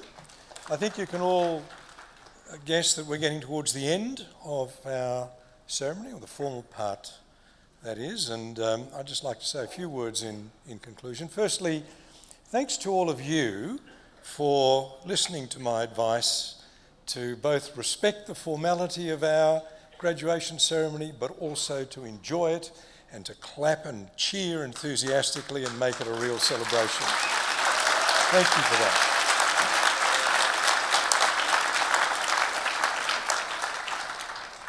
Can I also say, because it is the final ceremony of all the ones that we've had this week. We've had 8 graduation ceremonies. This is the final one for the week.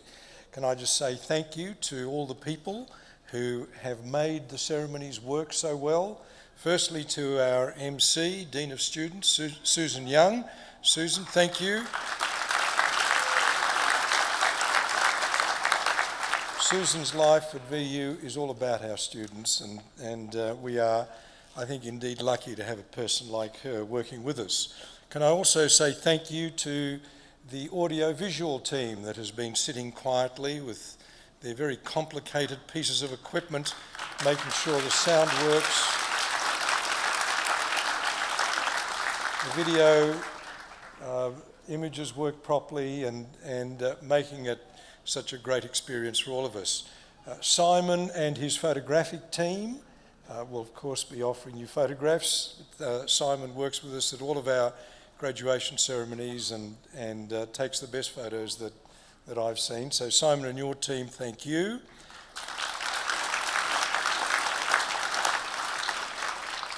And of course there is the Victoria University events team led by Emma. Where are you, Emma? Somewhere in the background. There they are, all the events team. They've been ushering you around.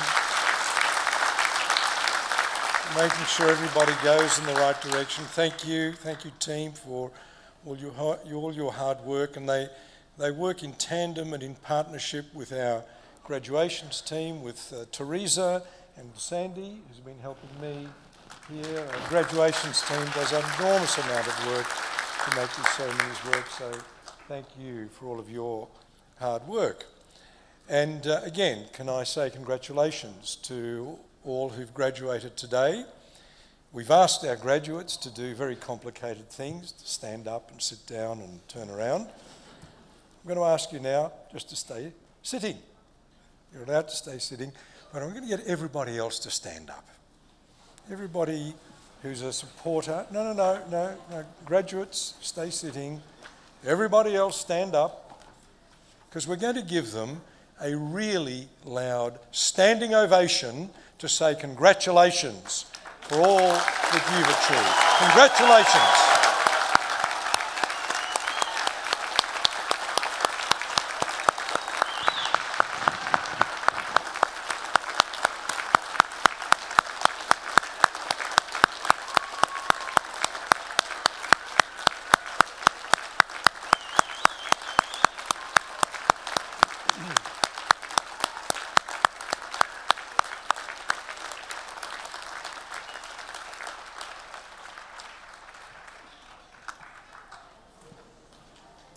Chancellor, that brings to a close the formal proceedings of this graduation ceremony.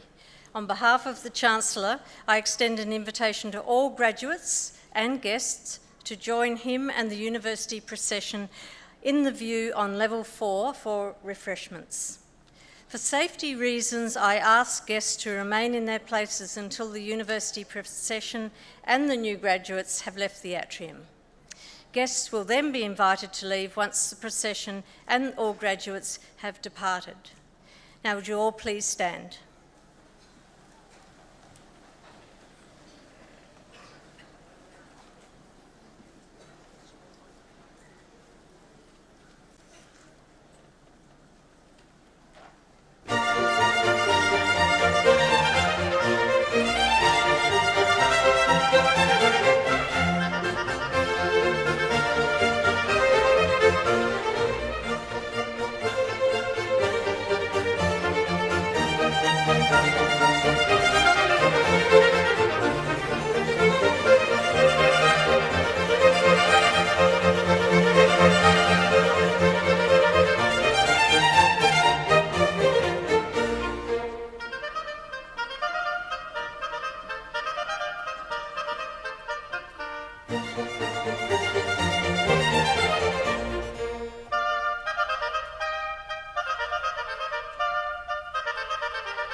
Welcome and congratulations.